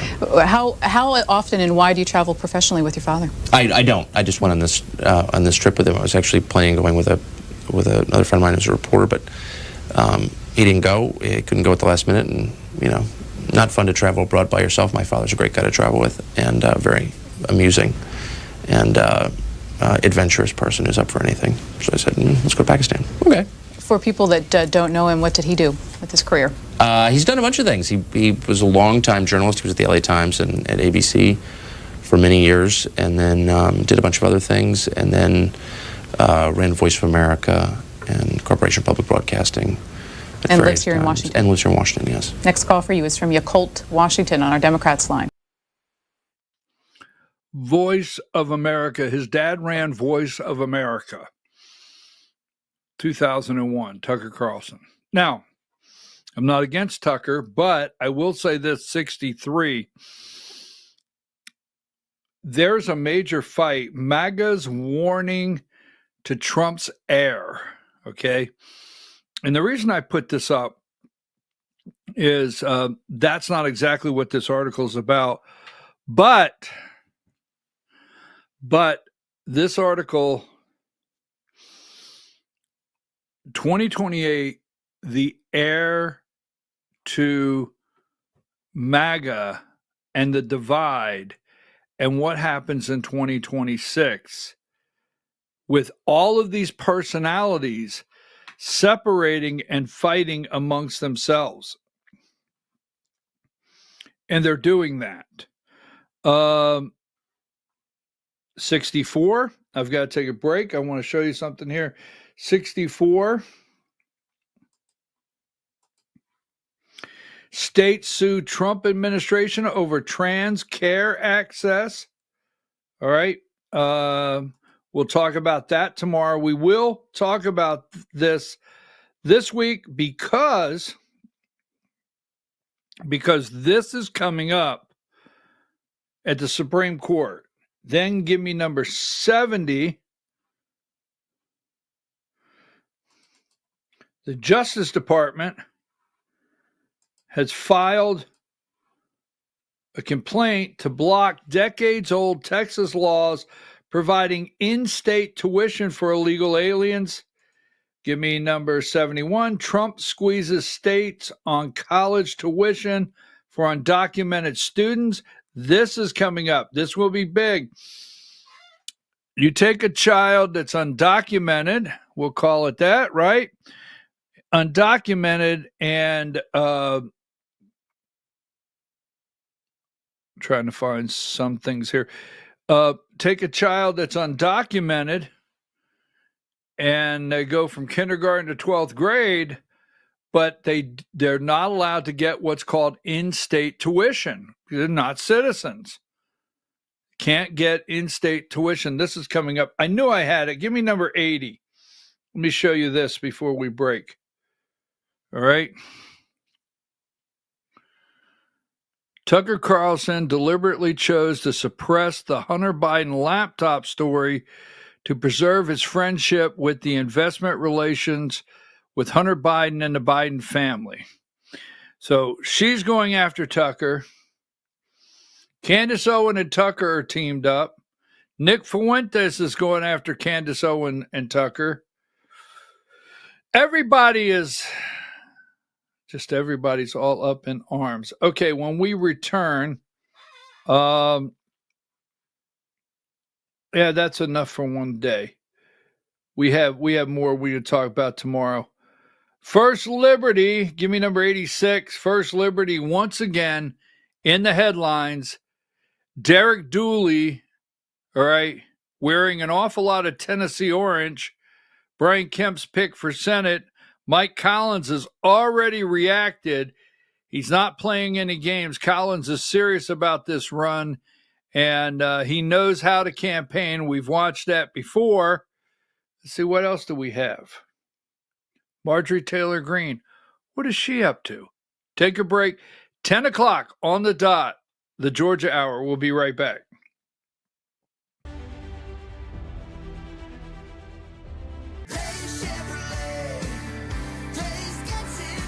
At Days Chevrolet in Jasper, we're proud because for more than 65 years, we've built a legacy of trust for the families we serve. That's why 80% of our business comes from repeat customers and referrals. When you treat folks as well as we do, word is bound to get around. Days Chevrolet in Jasper, family first since 1959. Days Chevrolet.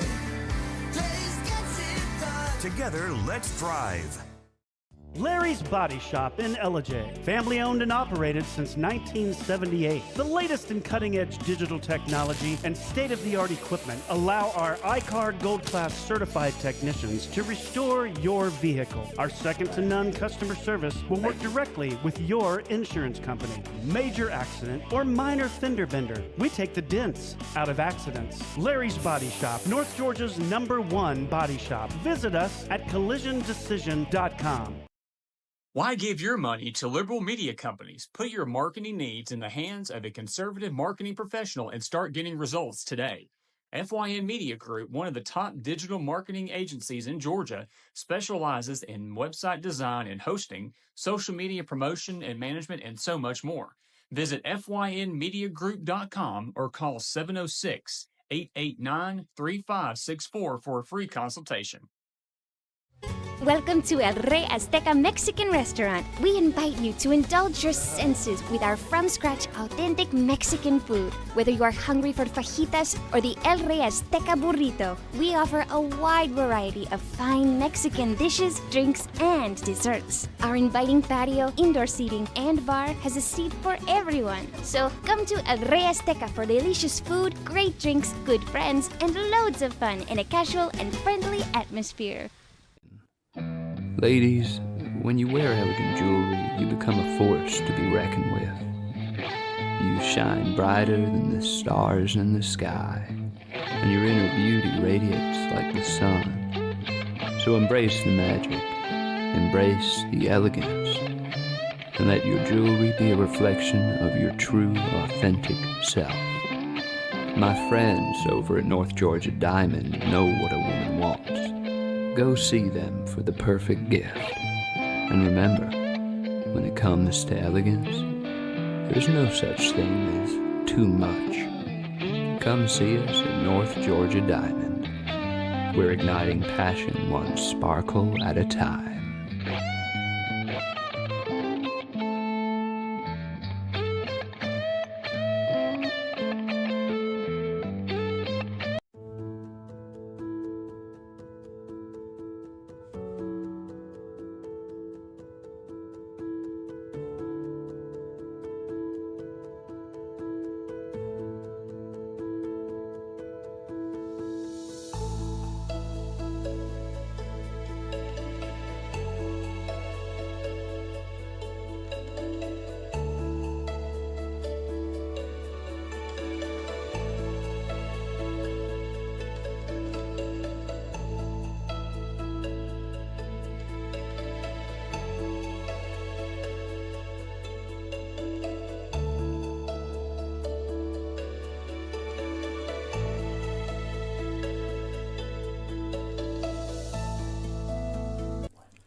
In 1981, Reed Nicholson began selling tires out of an old barn in Mineral Bluff. Little did he know that he had just laid the groundwork for the most trusted names in automotive services in the Blue Ridge area. In 1997, Nicholson Tire Center became what it is today, holding the same values of faith, family, and great customer service. 2 locations to serve you, and the Blue Ridge location is currently expanding to offer fast service and the largest U-Haul provider in Georgia. Nicholson Tire Center, Blue Ridge, and Mineral Bluff. This is a special report. Knowing how to invest your money is harder than ever before. Dealing with stock market volatility, record debt, and terrorist attacks requires new thinking. At U.S. Asset Management, we can help you see the world more clearly so that you can move beyond the chaos and invest with confidence. Call us, visit us online, or drop by our office.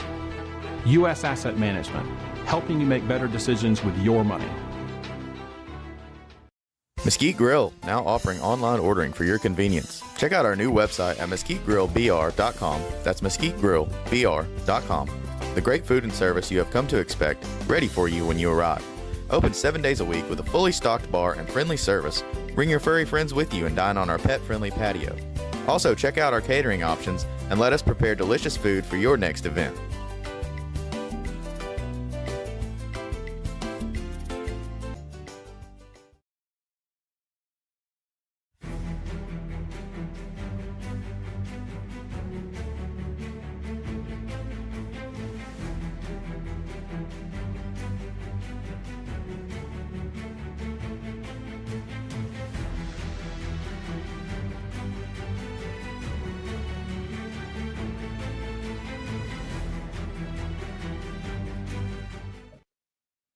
All right, folks, we're back. I'm your host, BKP. It is August 4th, 2025. You're watching the Georgia Hour. The Georgia Hour on voiceofruralamerica.com.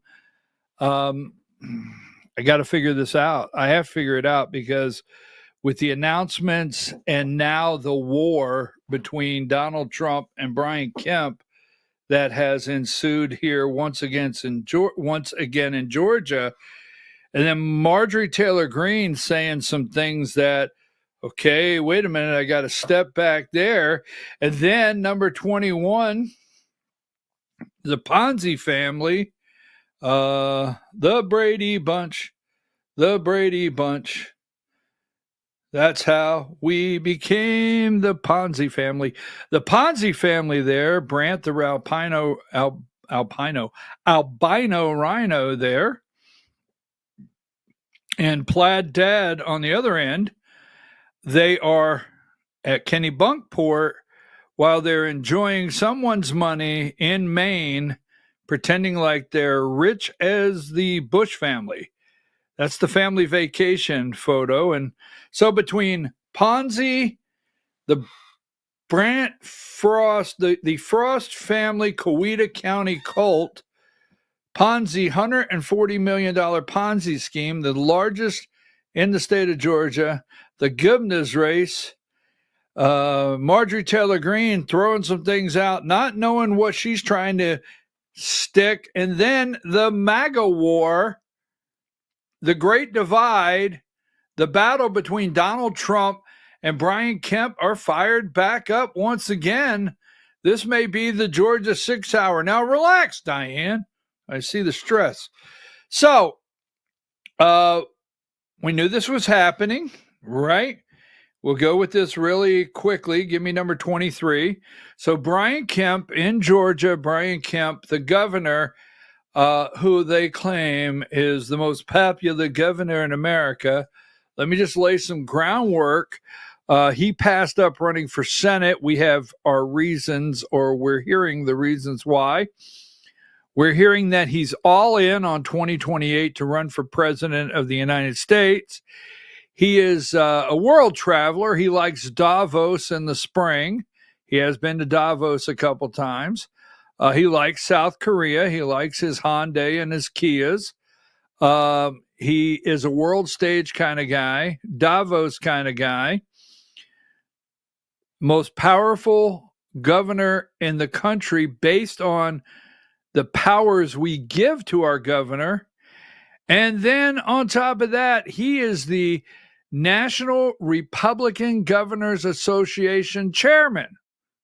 He's all juiced up, right? Now, Valdosta, we won't go backward on the story, but we're told that Brian Kemp and Donald J. Trump had a handshake. They had a deal. They shook hands, all right? And agreed that they would pick a candidate in Georgia to run for the U.S. Senate to get rid of Jon Ossoff. Now, remember, I'm going to hear, well, they stole it, the machine stole it. I get all that. But this morning, where we sit today, and you, the same, we have two Democrat senators. And we need Jon Ossoff gone. We need to make that turn now. Because if we don't make the turn now with a Republican senator, the coattails down the line, because I don't know what Brian Kemp's up to. Well, I've been told what he's up to. I'm trying to piece it all together. I will share some of it with you today. But the coattails that we will ride from governor, lieutenant governor, secretary of state, and on down is going to be quite interesting.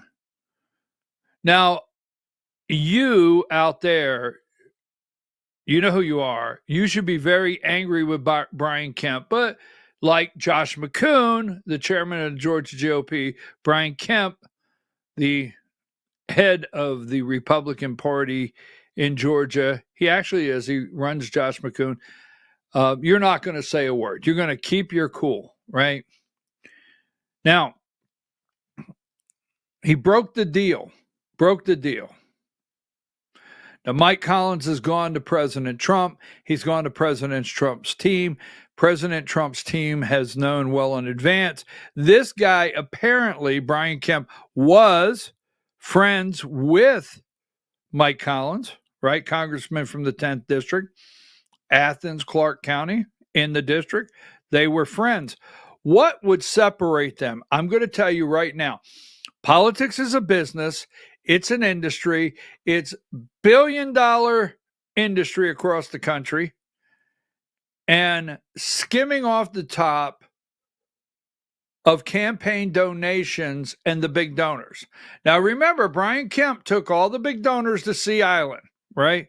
Took them all to Sea Island, or when he had that Sea Island meeting, and told them, keep your ink wet on your Bic.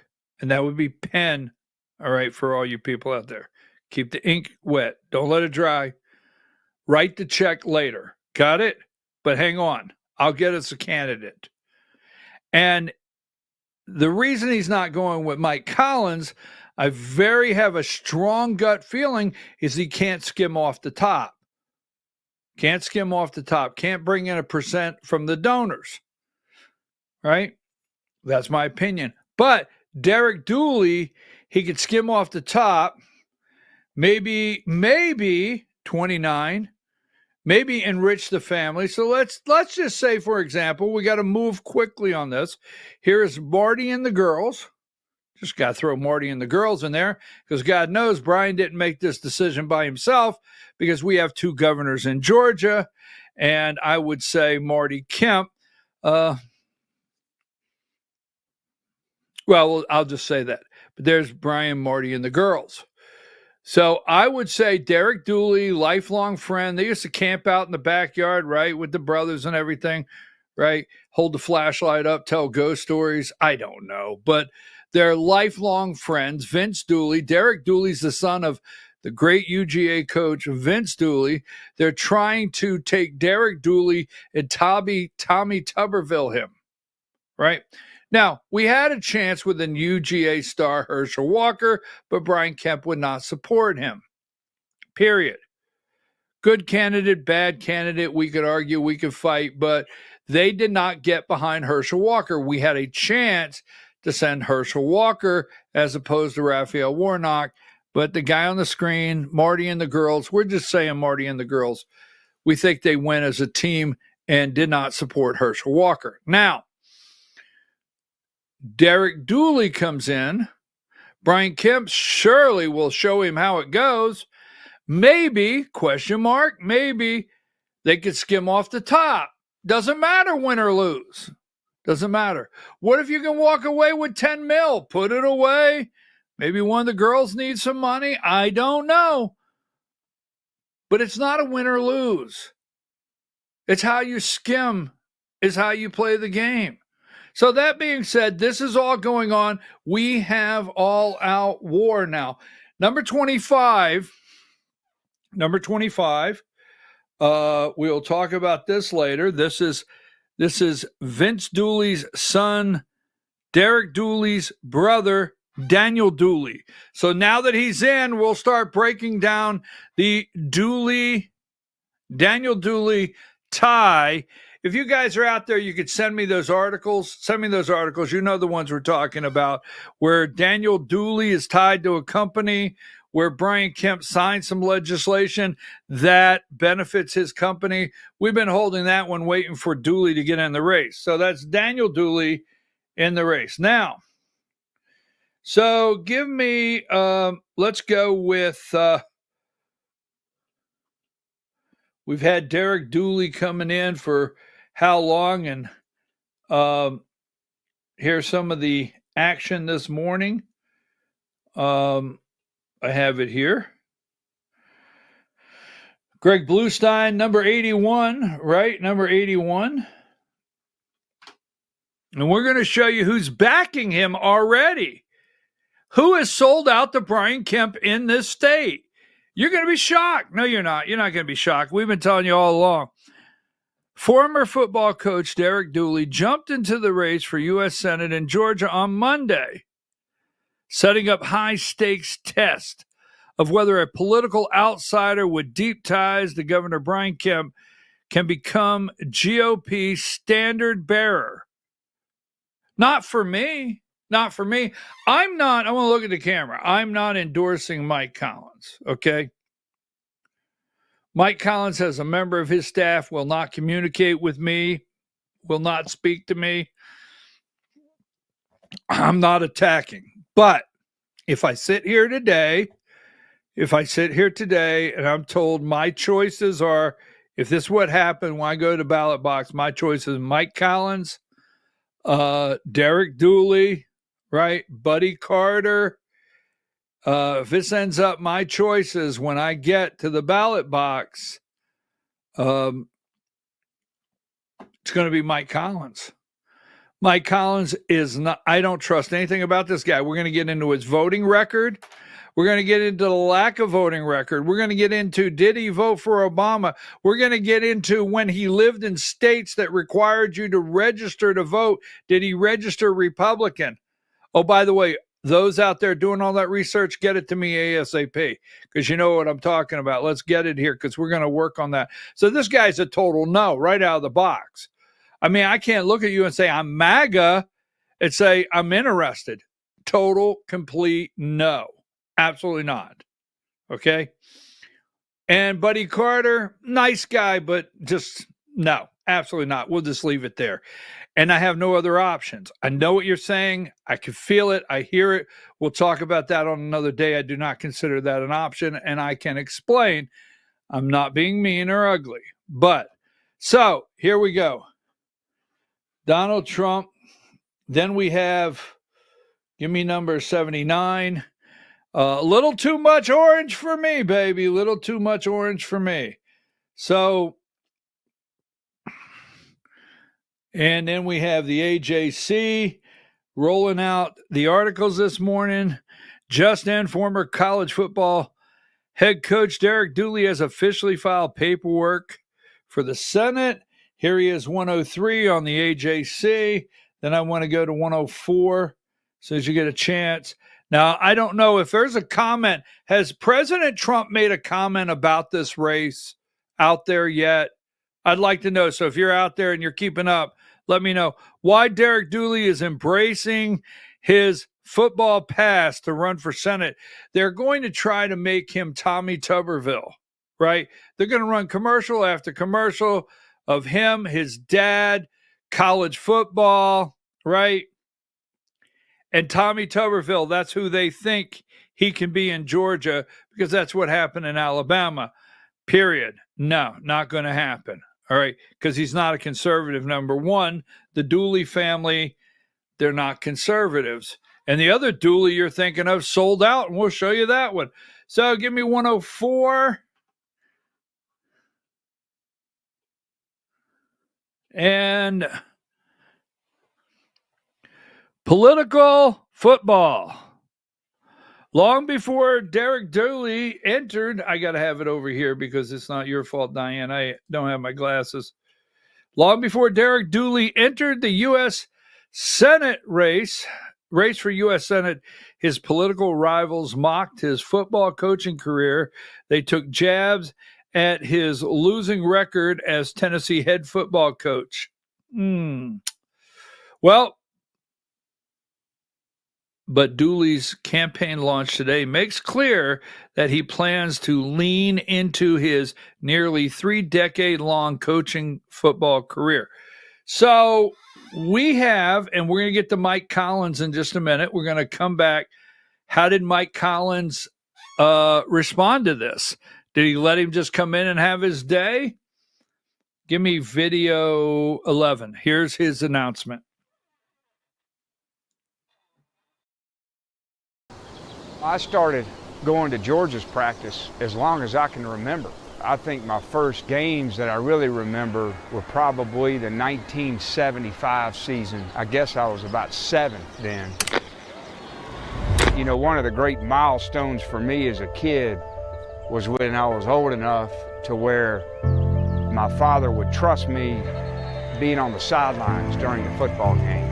You watched him roll up his sleeves and work hard and have respect for everybody he encountered. He always followed through, and it taught me to do the same. To me, those are Georgia values. The only thing that matters to me is the people of Georgia are proud with who's representing them in Washington, D.C. President Trump campaigned on things, and he's turning them into results. I haven't known a president in my lifetime who's been able to achieve these kind of results. That's what the people want. They want somebody who's going to mean what they say what they mean, and then go deliver results.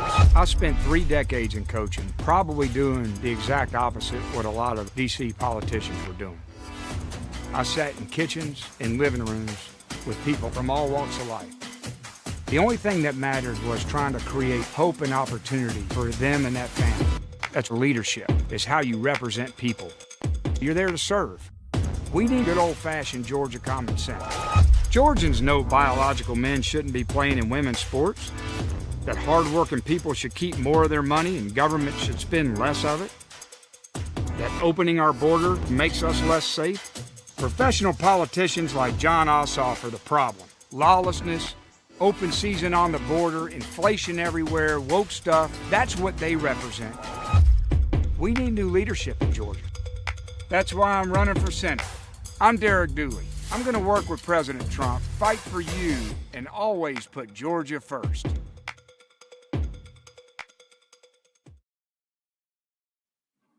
So he wants to lead you to believe he's ready to fight for President Trump. He wants to lead you to believe that he's on board with President Trump.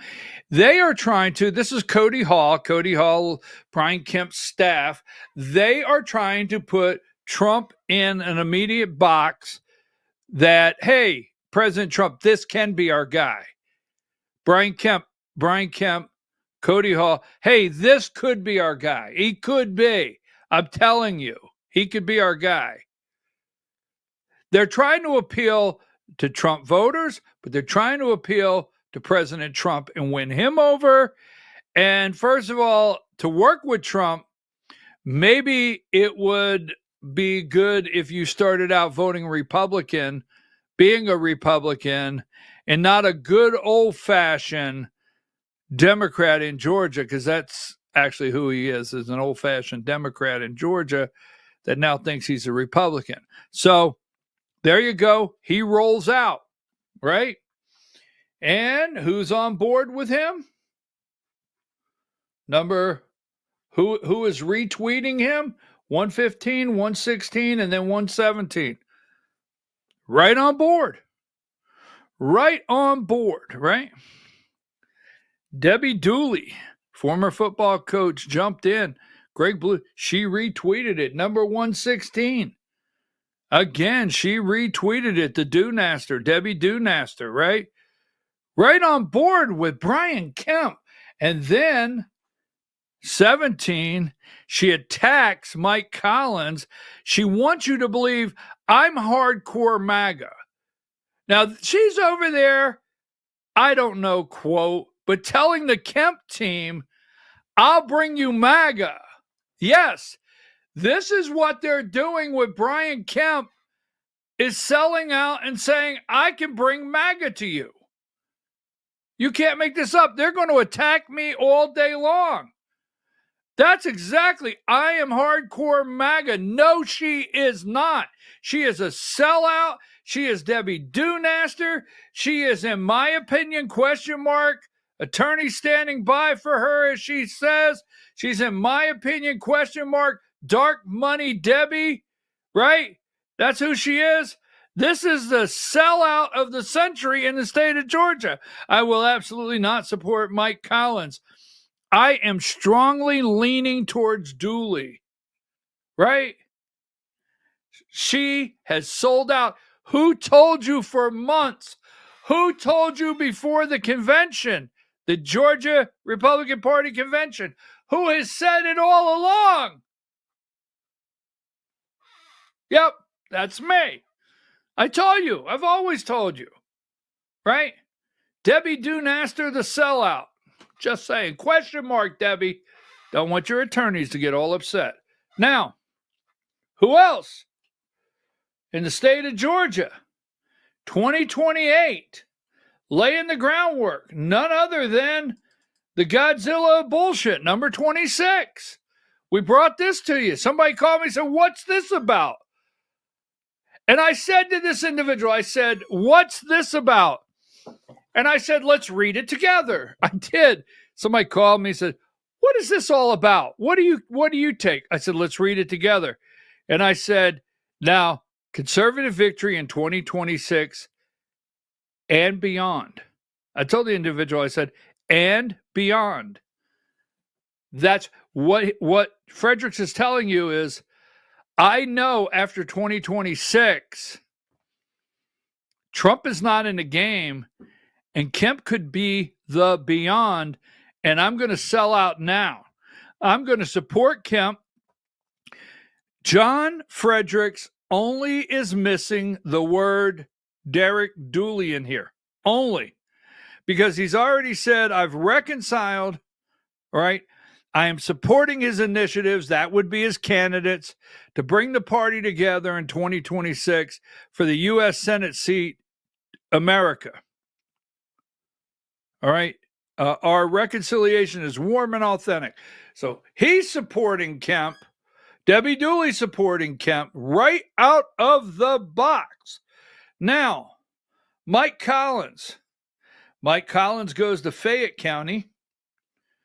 And give me this right here, because I got to get into, we're going to get into First Liberty. For those out there wondering, when is he going to bring up First Liberty? We've got a lot of work in Georgia. Excuse me. 51. So Mike Collins launches. He knows this is coming, and he works very hard. Very hard.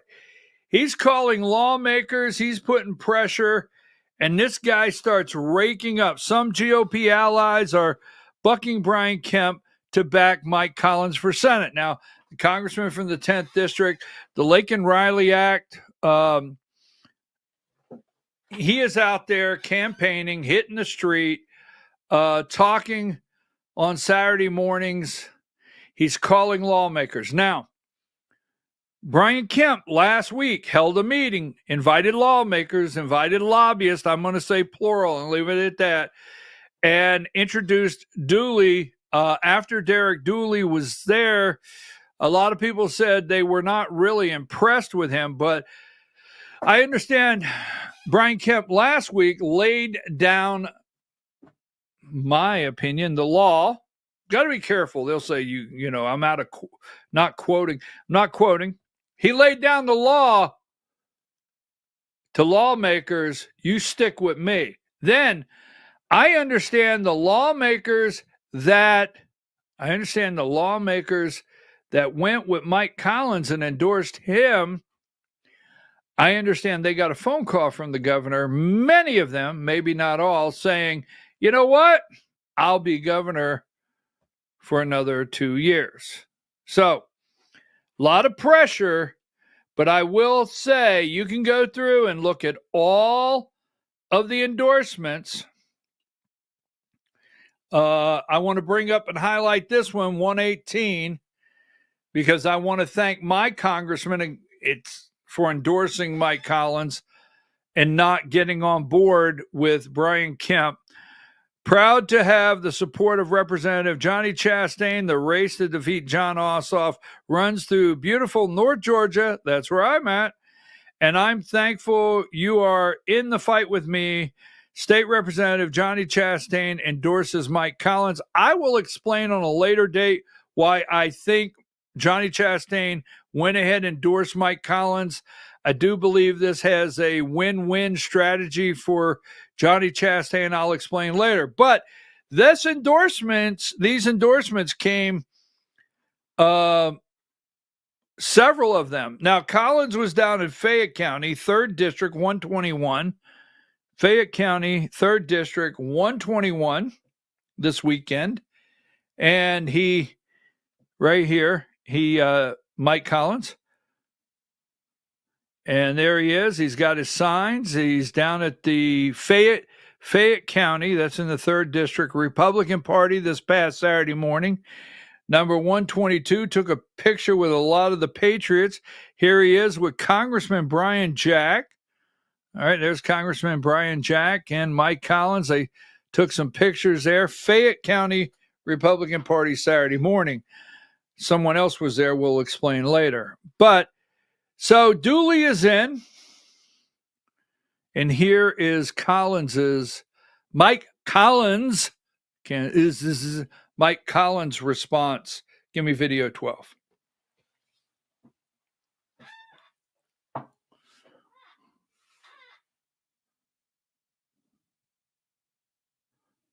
When President Trump took on the establishment in 2016, Derek Dooley just stayed in the locker room.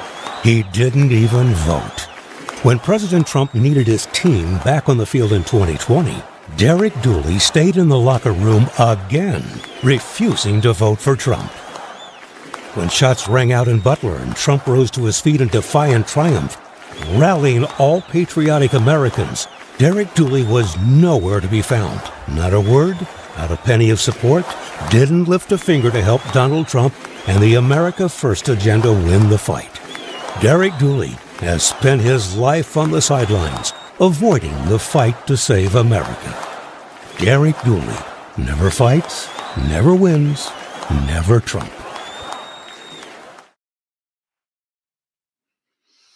That's a damn good welcome to the race. I have to tell you, in all of my years, all right, there are candidates that do not know how to respond. Their campaigns don't know how to respond. You're told, just stay focused on just stay in your lane. Stay focused. Don't worry about it. Don't even acknowledge them. I wonder if Derek Dooley and Mike Collins are going to do one of these, right? I wonder if this is the battle, right? If it started that the other team will support the nominee. But Mike Collins, welcome, Derek. Welcome to the race. Mike Collins, welcome. Okay? So, that being said, moving right along, really quick announcement. We've got a really quick announcement here. Don't forget, over in the 10th district, here's Collins' kickoff, number 39. Over in the 10th district, you have Houston Gaines that has a state rep, number 28. Number 28. I will put up Derek Dooley's kickoff. and I will attend it. If it's sent to me, I'll put it up and attend it. Mike Collins is running for Senate. Who will replace him? He has the lead money-wise, backing and support Houston Gaines at this time. So take that down. Now, I just want to ask this question. I asked it earlier. Need a quick answer for you because we've got to do First Liberty Building and Loan. Is this a conflict for you? Now, I have it here. 43. So we can go 43, 44, maybe 45. I'm not for sure, and then back out. So right there, State Election Board returns to 2020 election and seeks help from Trump's Department of Justice. So in the last Board of Election meeting, Dr. Janice Johnston, the Republican appointee to the State Election Board, and there's John, the chair, Favera, the chair, they are asking the Department of Justice to help them get the information that they've looked at, the voting records that they've looked for years that they cannot from Fulton County. All right, so we will always support an effort to bring people to justice for stealing an election. But this created quite a firestorm over the weekend, 120. It did. Social media lit up on this one right here, okay? And here you go. Election board member slams Georgia voting chief as husband runs for his job. Kelvin King ran for U.S. Senate. He ran for U.S. Senate. He's a nice guy. I'll leave it at that. I'm not supporting any Secretary of State candidates. But Gabriel Sterling over at the Secretary of State's office may get in the race. Tim Fleming is in the race. Janelle King is on the election board, state election board. There's a question of, is it ethical for her to continue to be on the state election board while her husband is running for Secretary of State? That's the question that's out there. Now, she has made a comment saying that she would resign the board if her husband wins. But while running for office, she's not obligated to resign. So what say you about these two here, him running for Secretary of State and her on the Board of Elections? Interesting question. Give me a little detail. So take that down. Now, if you don't know this family, 121, the Georgia Republican Party is so tied. Josh McCoon, they are so tied. The GRA is so tied. The GRA PAC is so tied. The National Federation of Republican Assembly is so tied. Lawmakers across the state, lawmakers across 36 states or something, we'll throw that up there. They are so tied to First Liberty Building and Loan, aka the Frost, as I call them, the Frost Coweta County cult, family cult. They are. Now here's a picture of them vacationing in Kennebunkport. And I'm going to bring this up. It's spinning around Coweta County, so we're going to throw it out there, and we're going to make sure you know that this is not a quote. It's just spinning around out there because it's a lot. The arrogance of this family. This family they're so arrogant. Now, Brant Frost V, we'll go over there for just a minute. This is number 16. That's the guy in the glasses and the dark sport coat, the albino rhino. So 16, regulator subpoena Frost after new lending firm emerges. So on January 1st, we're going to have some facts. We're going to prove some things that I've tried to share with you for a while. Regulators, this guy goes, after they shut down First Liberty Building and Loan, he goes and opens a new firm July 3rd. Like no one's going to see it. And the Secretary of State of Georgia, Brad Raffensperger's office, has the power to do investigation into incorporations when they're filed if there's a question, if he feels there's a question. So number 19, this guy right here has the nerve. Because we're going to talk about the nerve of these people and why Josh McCoon will not put his foot down and get them away. Now, let me just say this before I go any further. Our goal, period, is to win in 2026. Our goal is to take every bit of the distraction away, come clean, and move forward. Period. It just is. And the AJC writes an article 3 times a week, plus other publications. Nightly news, 11, ANF, whoever, the nightly news is running stories. It will not go away.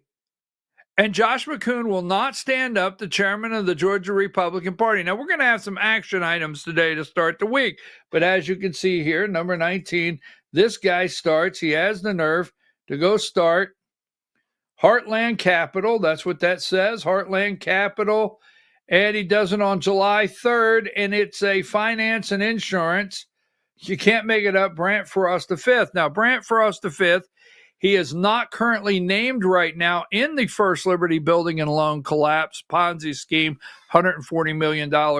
But we have enough evidence, we'll call it evidence, I'll say it is, of people that are telling you he was involved. We have, well, we don't care. We'll say we got the evidence where he solicited Georgia GOP delegates, state officers, executive officers, and the chairman of the Georgia GOP, several chairmen of the Georgia GOP, Inc. We have, that's evidence. If you ever received an email, it said First Liberty. Now, as we go through here, the other day, we can't go backwards. So I've had a little bit of not controversy. I've had several comments. Apparently, Brant Frost V here, right, resigned as state committee member. Resigned as state committee member in the 3rd district. Every district gets so many state committee members to the Georgia GOP, Inc. Now, state committee, because that falls under the Georgia GOP, give me number 40, Josh McCoon can accept a resignation there. He can accept one, and he can, he oversees the Georgia GOP. They oversee the state committee, right? So there's been a little bit, a couple weeks ago, oh, I'm going to develop so much stuff today. A couple weeks ago, Brant Frost V on a Saturday morning meeting said he was stepping back, right? And Alan was going to take over. We'll show you Alan in a minute, first vice chair. And then a couple days later, Brant Frost steps right back into Coweta County Republican Party.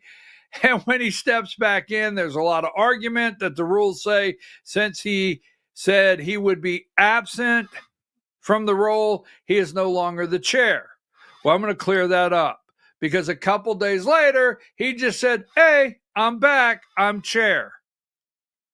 They say, no. Now, the other day, we showed you on Friday, I'm pretty sure it was Thursday, because this is dated August 1st. Today's the 4th, right? So on Thursday of last week, members down there in the Coweta County Republican Party in the 3rd district put a 14-page factual cease and desist order together for Brant Frost. We want you out. Brant Frost V.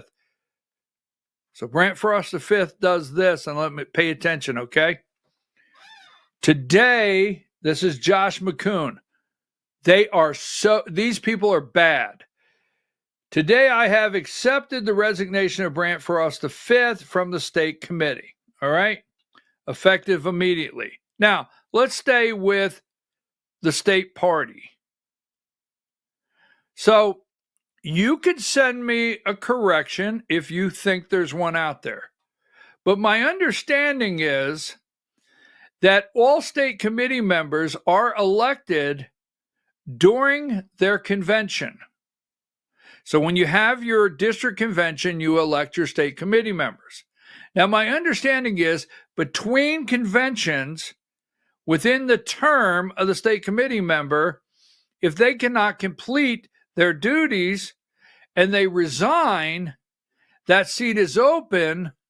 There's no need for another election. And the 3rd district chair, I understand the 3rd district chair with the committee, 3rd district committee could come together. That would be Katie Frost, Brant Frost's sister. You can't make this up. They're so incestuous down there. They are. It's incestuous as hell. Katie Frost, Brant Frost's sister, with the executive committee of the 3rd district that we don't know who the hell they all are, can come together and appoint the state committee member where he resigned, continuing to hold that power. Right? She can appoint her younger sister that just turned 18. But anyhow, let's stay there. Now, he has informed me that he will be resigning as chairman of Coweta County Republican Party with an election to choose his replacement being held within the next 30 days. He has informed me he will be resigning.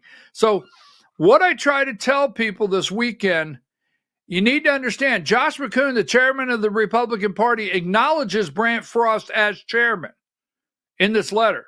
He acknowledges he's still the chairman. And all he's telling you is, hey, he's informed me. He don't have to go through me. He don't even have to do it. This is how bad the Georgia Republican Party, Inc. is with $140 million Ponzi scheme that someone's doing a lot of covering up because no one will get away from these people. So he's saying, look, he's informed me. He don't have to, but he is still the chair. Now, in no way considering his resignation as an indictment of guilt in pending legal issues. So he's not guilty of anything. He's got kids on the way. He's busy.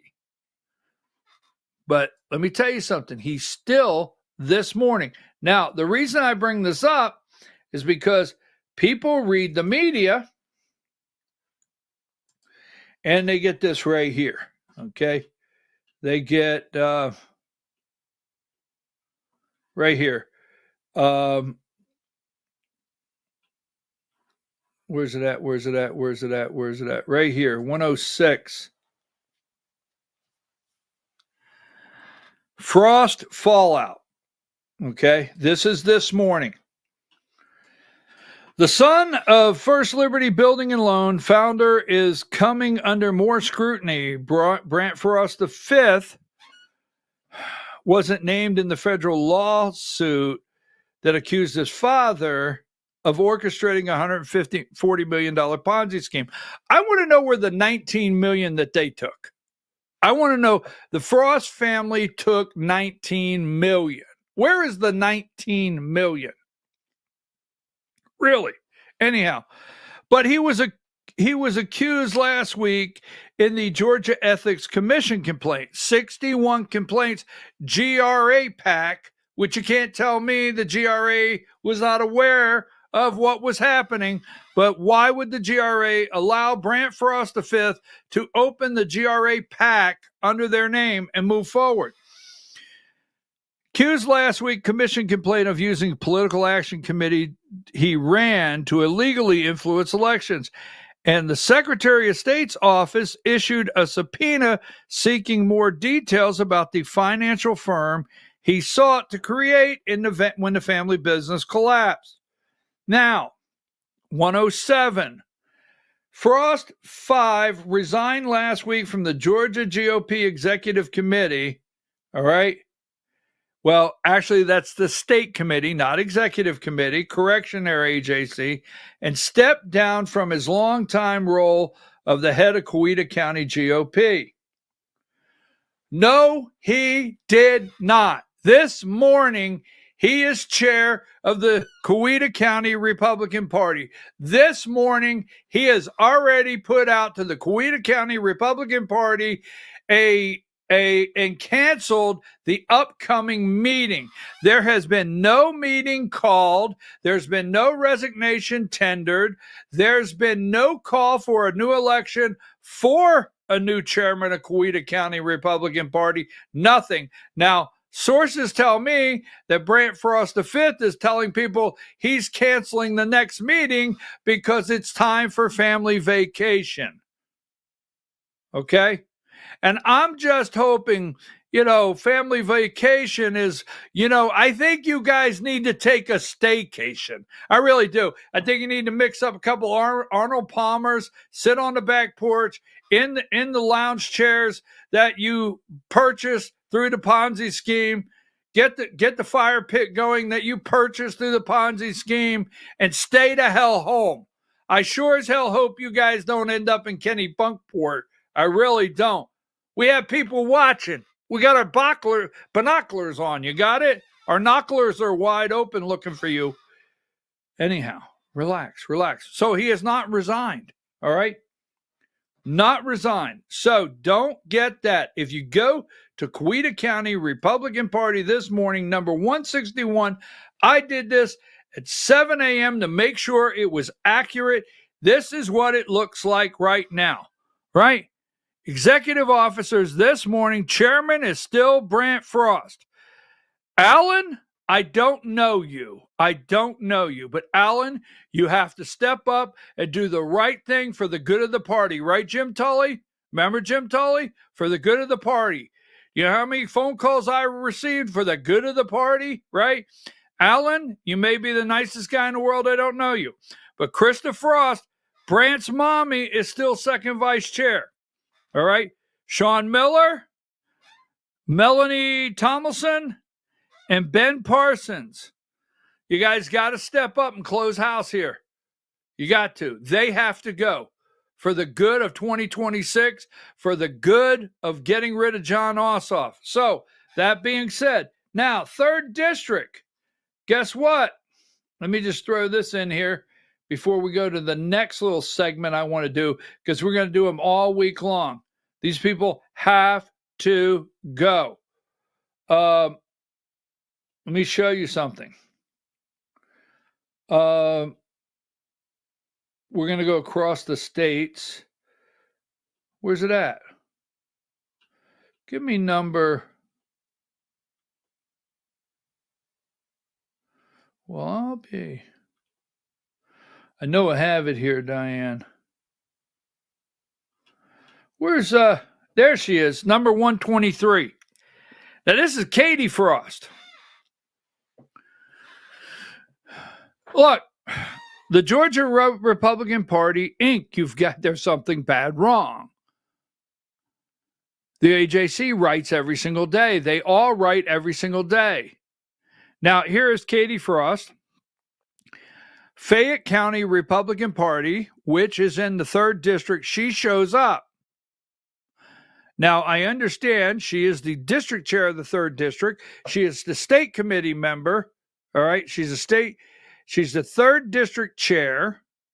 She's a member of the Georgia GOP Executive Committee. She's the chair of the nominating committee. She is the chair of the Georgia Republican Party Financial Transparency Committee. All the above. She goes to Fayette County. I understand it was a little cold reception. Brian Jack, Mike Collins. You won't see any pictures Saturday morning with Katie Frost and Mike Collins and Brian Jack. They know, they did not say this, but they know steer clear.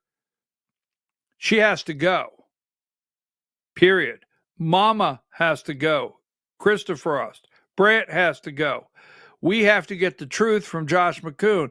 We've got to get the truth from Greg Dolezal. We've got to get the truth from Timothy Nathaniel Darnell. We got to get the truth from Alex Johnson. We've got to get the truth from Sally Grubbs. Now, she keeps saying, mad at me. We got to get the truth. These people know, because I'm getting ready to show you something else. Now, before we go, I might run 5 minutes long. Just let me know if you're okay, Diane. Before we go, here's the other one out there.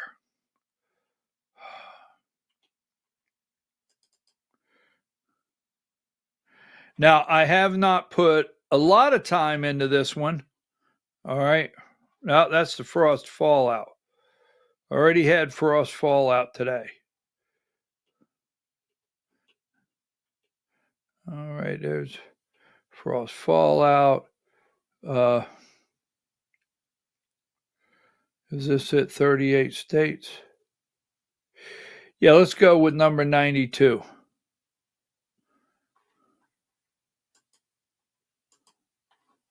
I got two more.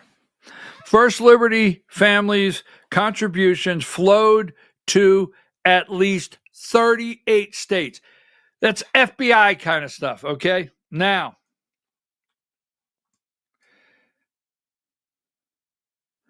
number 93. Remember Friday, right? Or Thursday? If you're following the show every day, I'm connecting every bit of this. And remember in the Wayback Machine when they first collapsed and I told you the entire time, the Frost family participated in the Georgia Republican Party election cycle, that they had already collapsed. First Liberty Building and Loan had already collapsed. They knew it. We don't know who else did it. The election was a sham. The election was rigged. And it is not fair to the delegates that paid their money knowing someone knew this was rigged. Now, conservative legislators in Maine, Kennebunkport, Maine,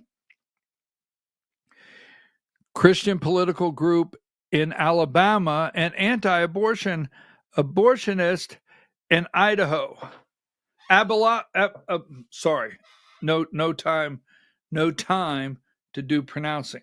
These are a few of the causes and candidates the Frost family championed outside of Georgia in the recent years, using money that may have been built from First Liberty Building and Loan. Now, let's go to, I have to hold on here right now. The Alabama 95, I don't have a lot of time. 95, we have that one. Then you have 96, and you see some people that have received some money.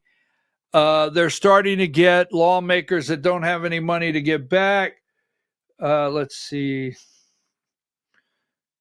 97 talks about Alabama. Now, I tie this together for a reason. These people all know. 98, they all know. Now, remember, off the top of my head, Kennebunkport, Maine. Now, the Frost family were doing everything they can to try to connect to money, real money, the big money, right?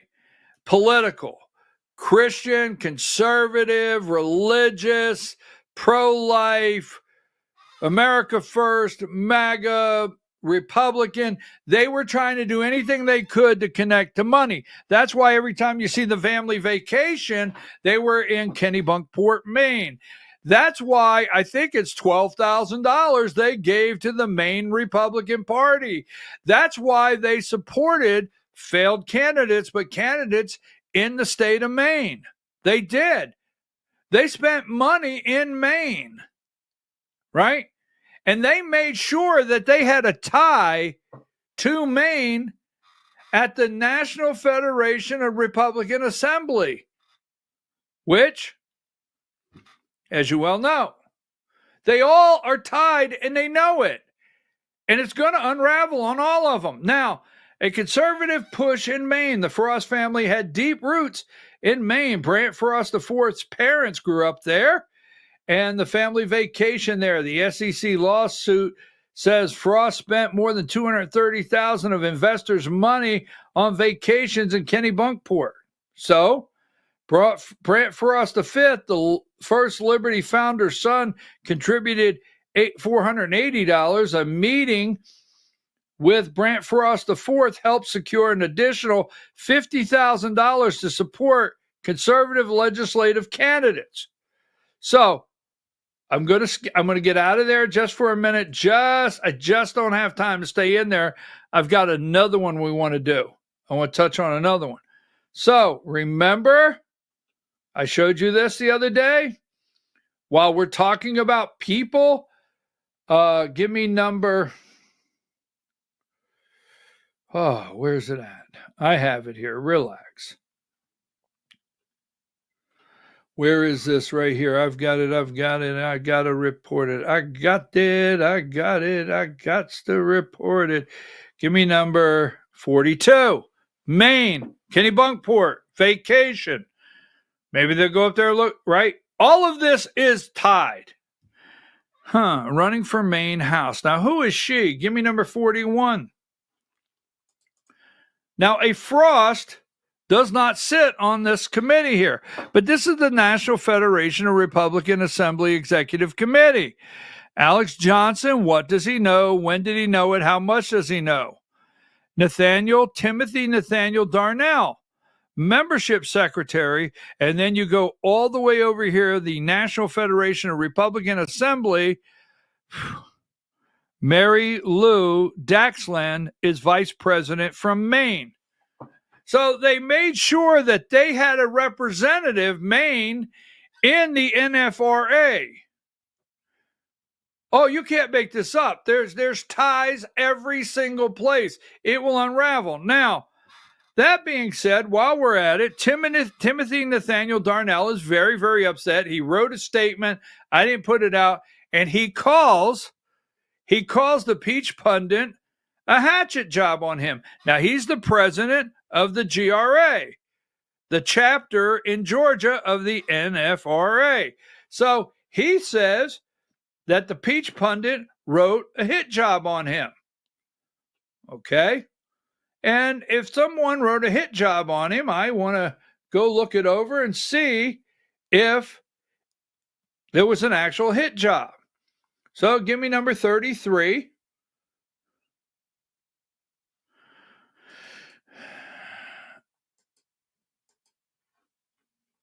State alleges First Liberty linked PAC illegally influenced elections, right? Now, number 34. This is from not the Peach Pundit, Wappler Law Firm. Got it? Attention investors, Wappler Law Firm, investigating First Liberty Building and Loan, LLC, and Edwin Frost alleged Ponzi scheme. So this is not the Peach Pundit. This is not an attack. This is a law firm. Number 35, the $140 million.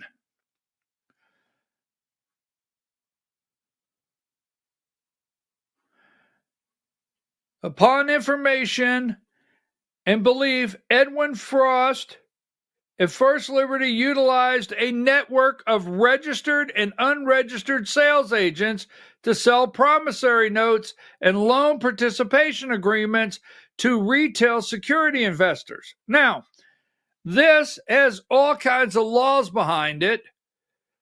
They reached out to all kinds of people, registered and unregistered.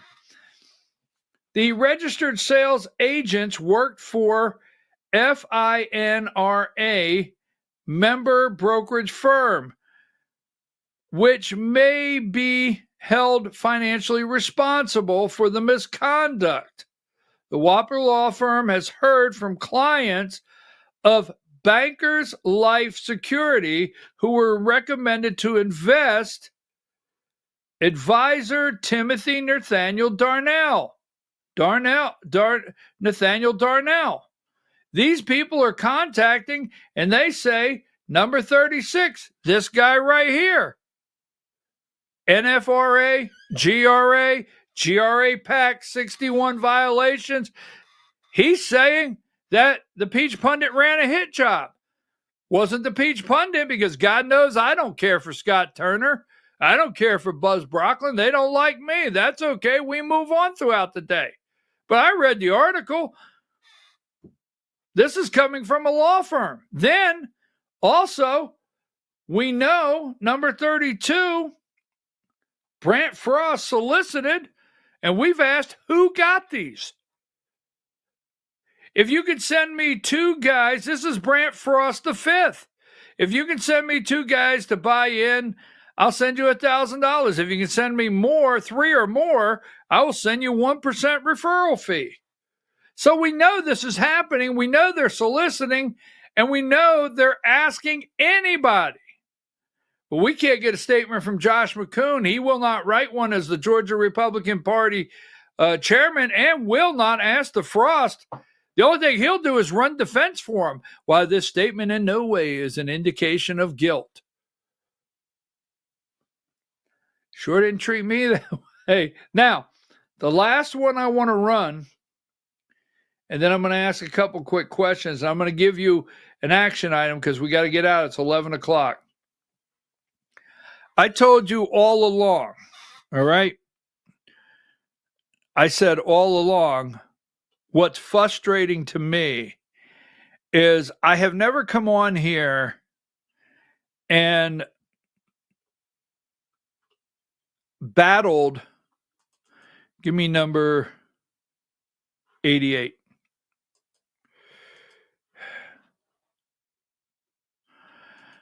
So if you're out there and you're listening, we have our convention. I got to close with Marjorie Taylor Greene, so don't go anywhere. We had our convention where we choose. The reason I want to close with Marjorie Taylor Greene because I want to ask her a direct question based on all of this. So we had a Georgia Republican Party. We had our convention to elect our state officers. So Katie Frost, part of the Frost family cult from Coweta, daughter employed at First Liberty Building and Loan, nominating committee chair, trying to keep people off the ballot. Second, we have Brant was on a committee. I forget which committee he was on down there. We had the blocking of the microphones run by Brant Frost. We have the convention chaired by the Frost family uncle, as they call him. They call him Uncle Mike Crane. That's what he said. Who chaired the Georgia Republican Party, Mike Crane. We had a total mess. It was all rigged all the way through. Krista Frost was on the nominating committee. Every bit of it. Katie Frost in May, Katie Frost, she moderated in the 3rd district, knowing all along. So here's what I'm going to look at you and say, and I'm going to put this up and you do some research. Got to go to Marjorie Taylor Greene. We got to do our action item, Marjorie Taylor Greene.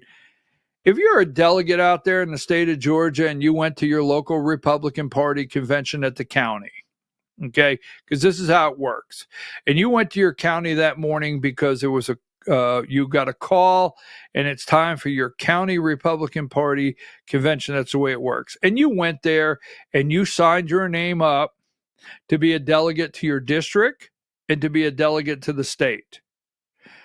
And you committed to it and you were voted on by your fellow delegates in your county, and you were accepted for both or one or the other, district and state. Now, I was a district and a state delegate, all right?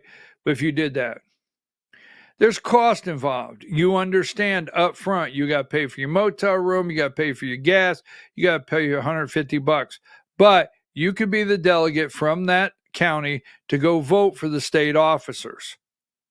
That's what you're told.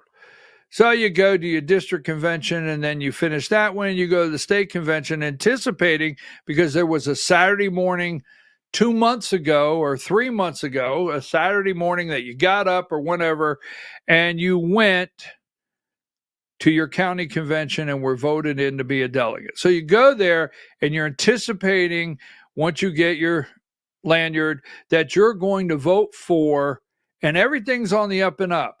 The whole time there's a campaign going on, that everything's going to be on the up and up, and you're going to get a fair shot to hear the candidates and get the vote for the candidate of your choice, have your vote counted, and elect state officers. That's why you went. But you wanted it to be on the up and up. It was never.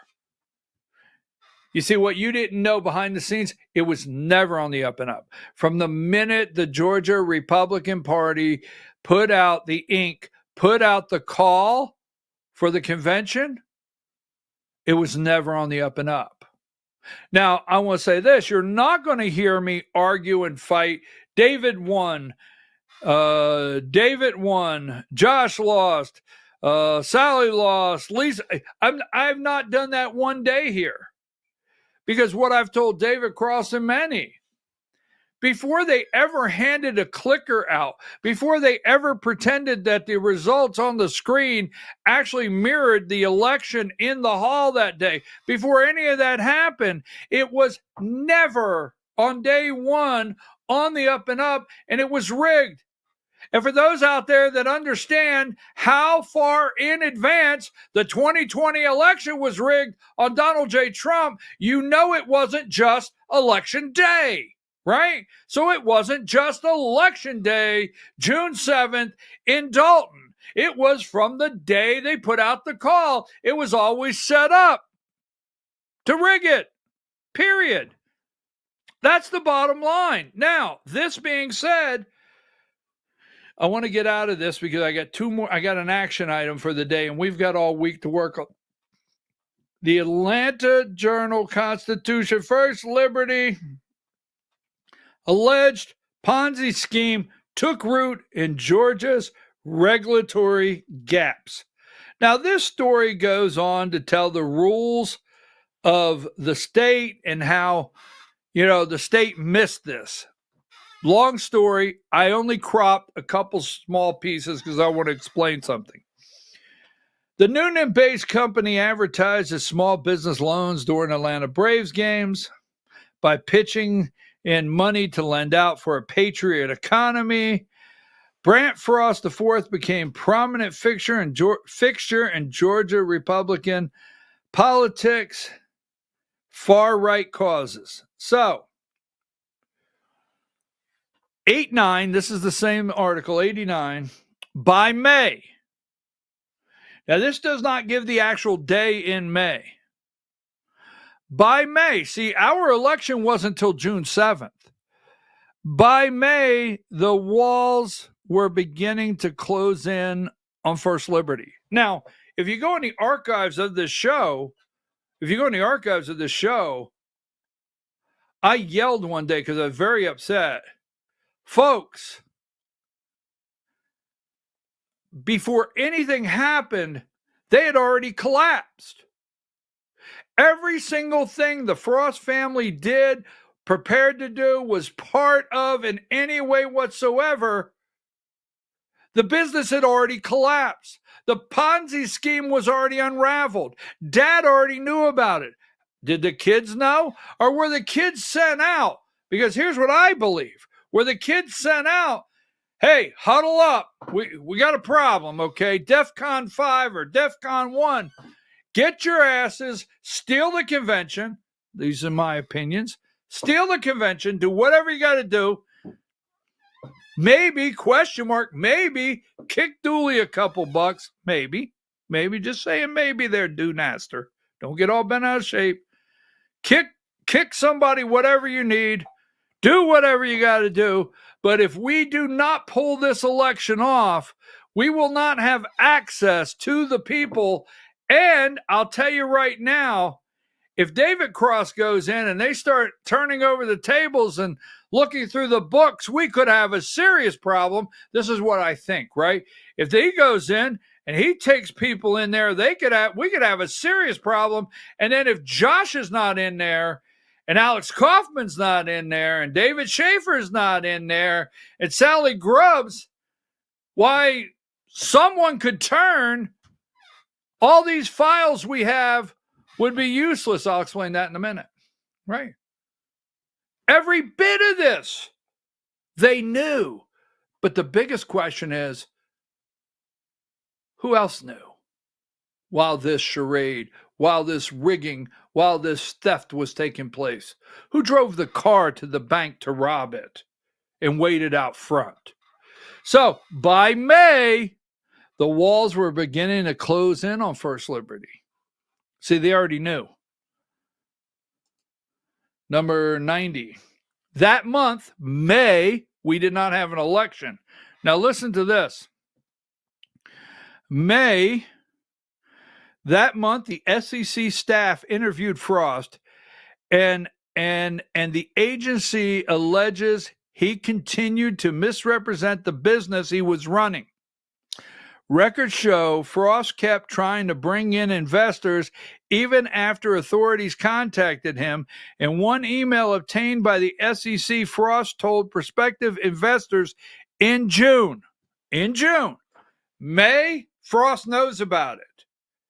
Panic in that month of May.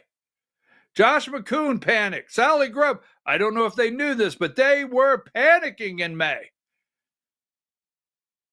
because they were trying to come up with June, a big investor. Frost told a prospective investor in June, what date we don't know, that he was trying to raise $3.5 million to lend to an artificial intelligence project. An artificial intelligence project. Somebody told me that was their own project. That's what I heard. The business had big promise, he told the investor. It would use AI to evaluate loans. He said lenders were lining up to use it, and the company would be worth $100 million in a few years. He offered handsome returns of 20%.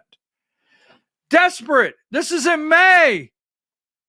The desperation is unreal.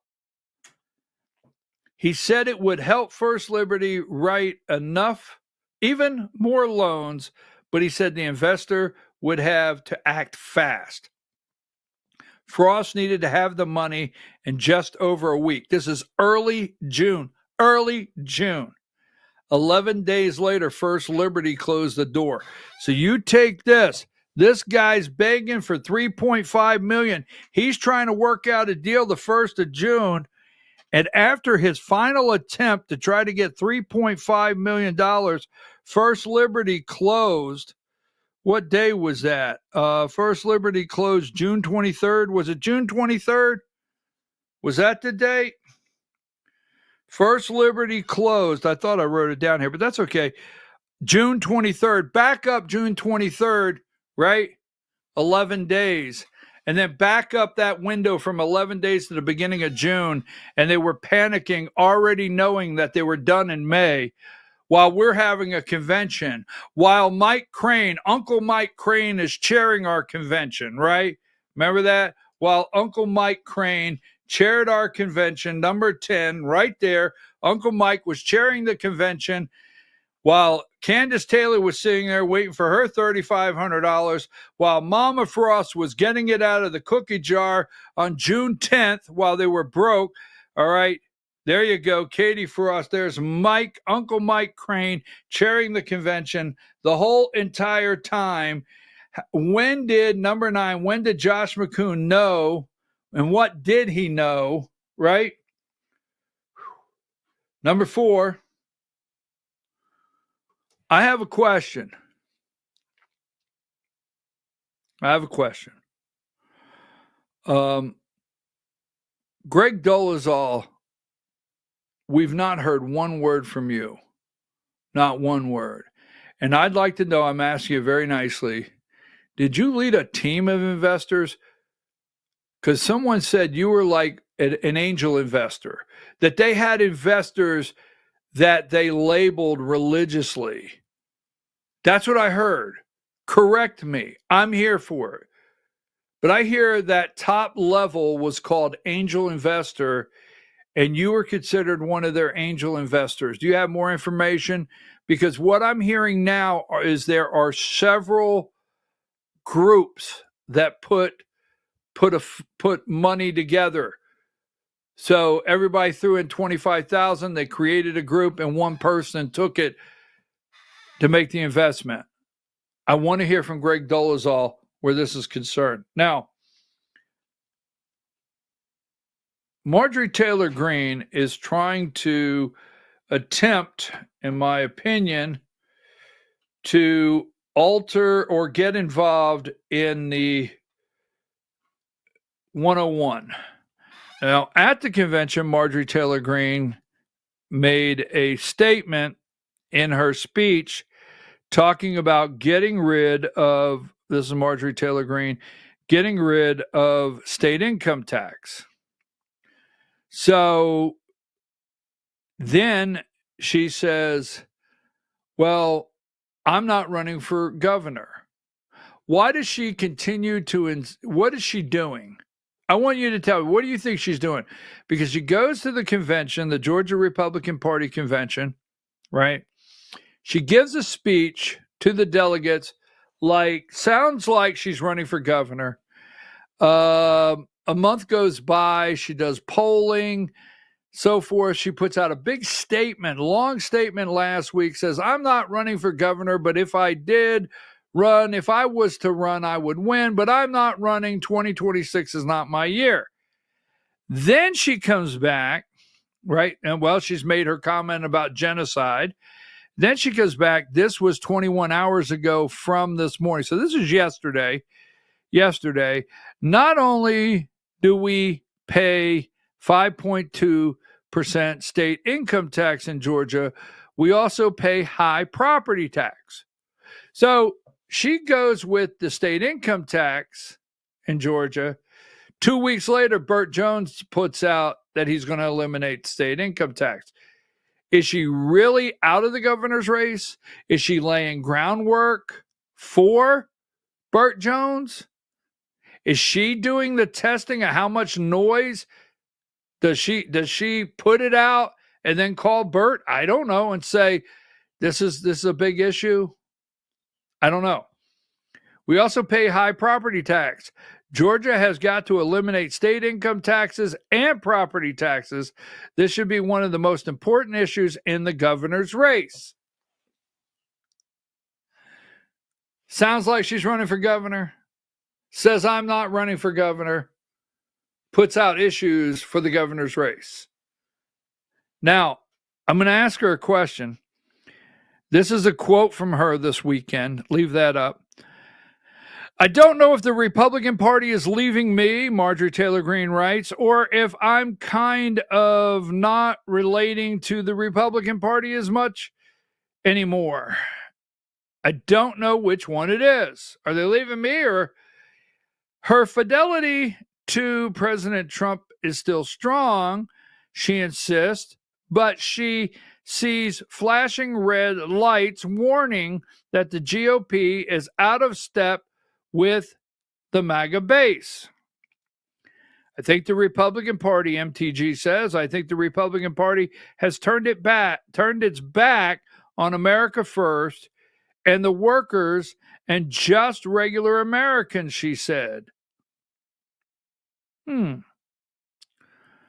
So, if you think the party has collapsed, MTG, and you've left it basically what you say, and you say the party has turned its back on America first, why did you endorse Josh McCoon for chairman knowing all that?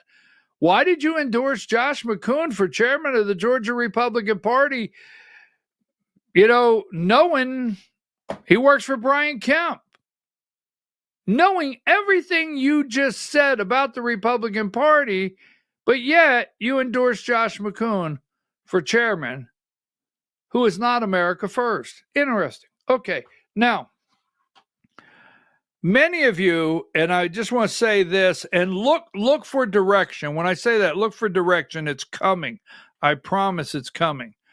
But Michael Whatley and Josh McCoon, very close friends, Okay? Give me number 18. Michael Whatley and Josh McCoon. Michael Whatley, former RNC chair, and Josh McCoon, very, very close friends. So your complaints to the RNC about a rigged state convention, Whatley never intended to do anything. I just want to tell you, he never intended to do anything.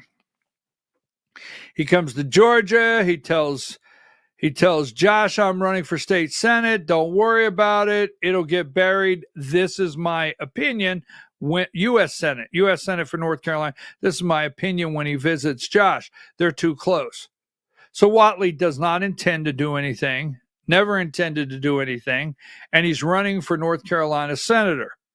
So this is Florida state senator. Now, he's not been elected yet to be the RNC chair, but he has been endorsed by President, and his name's Joe Gruder.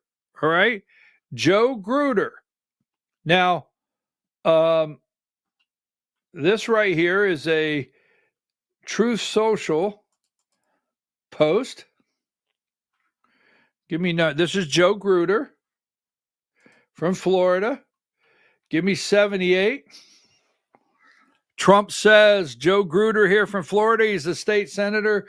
MAGA warrior Joe Gruder has been with us from the very beginning. He's running to become the next chairman of the Republican National Committee, succeeding the great Michael Whatley, who just launched his campaign for Senate from North Carolina. The state senator and chairman of the Republican Party of Florida, Joe helped us deliver massive, historic victories. All right. Now, this is who you have to go to. We need to, even before he's elected, we need to fill any email address, phone number, whatever we can get. We need to start sending all the document and all the proof that our state convention. I told you, I'm never going to sit here and say, well, David won. I don't know. Here's what I know. I know from the day the Georgia Republican Party put out a call, the entire thing from that moment to when they handed out the clickers was rigged. Every bit of it. All right? Even Debbie Dunaster knows that. So Joe Gruder is who we have to go to. That's the action item right now. Text me, ask me questions, help me continue this mission from the truth that you know is out there, and you know it. Thank you. All right, Diane, let's get out of here. Sorry we're running late. We'll be back tomorrow morning, 8 a.m. I got to roll.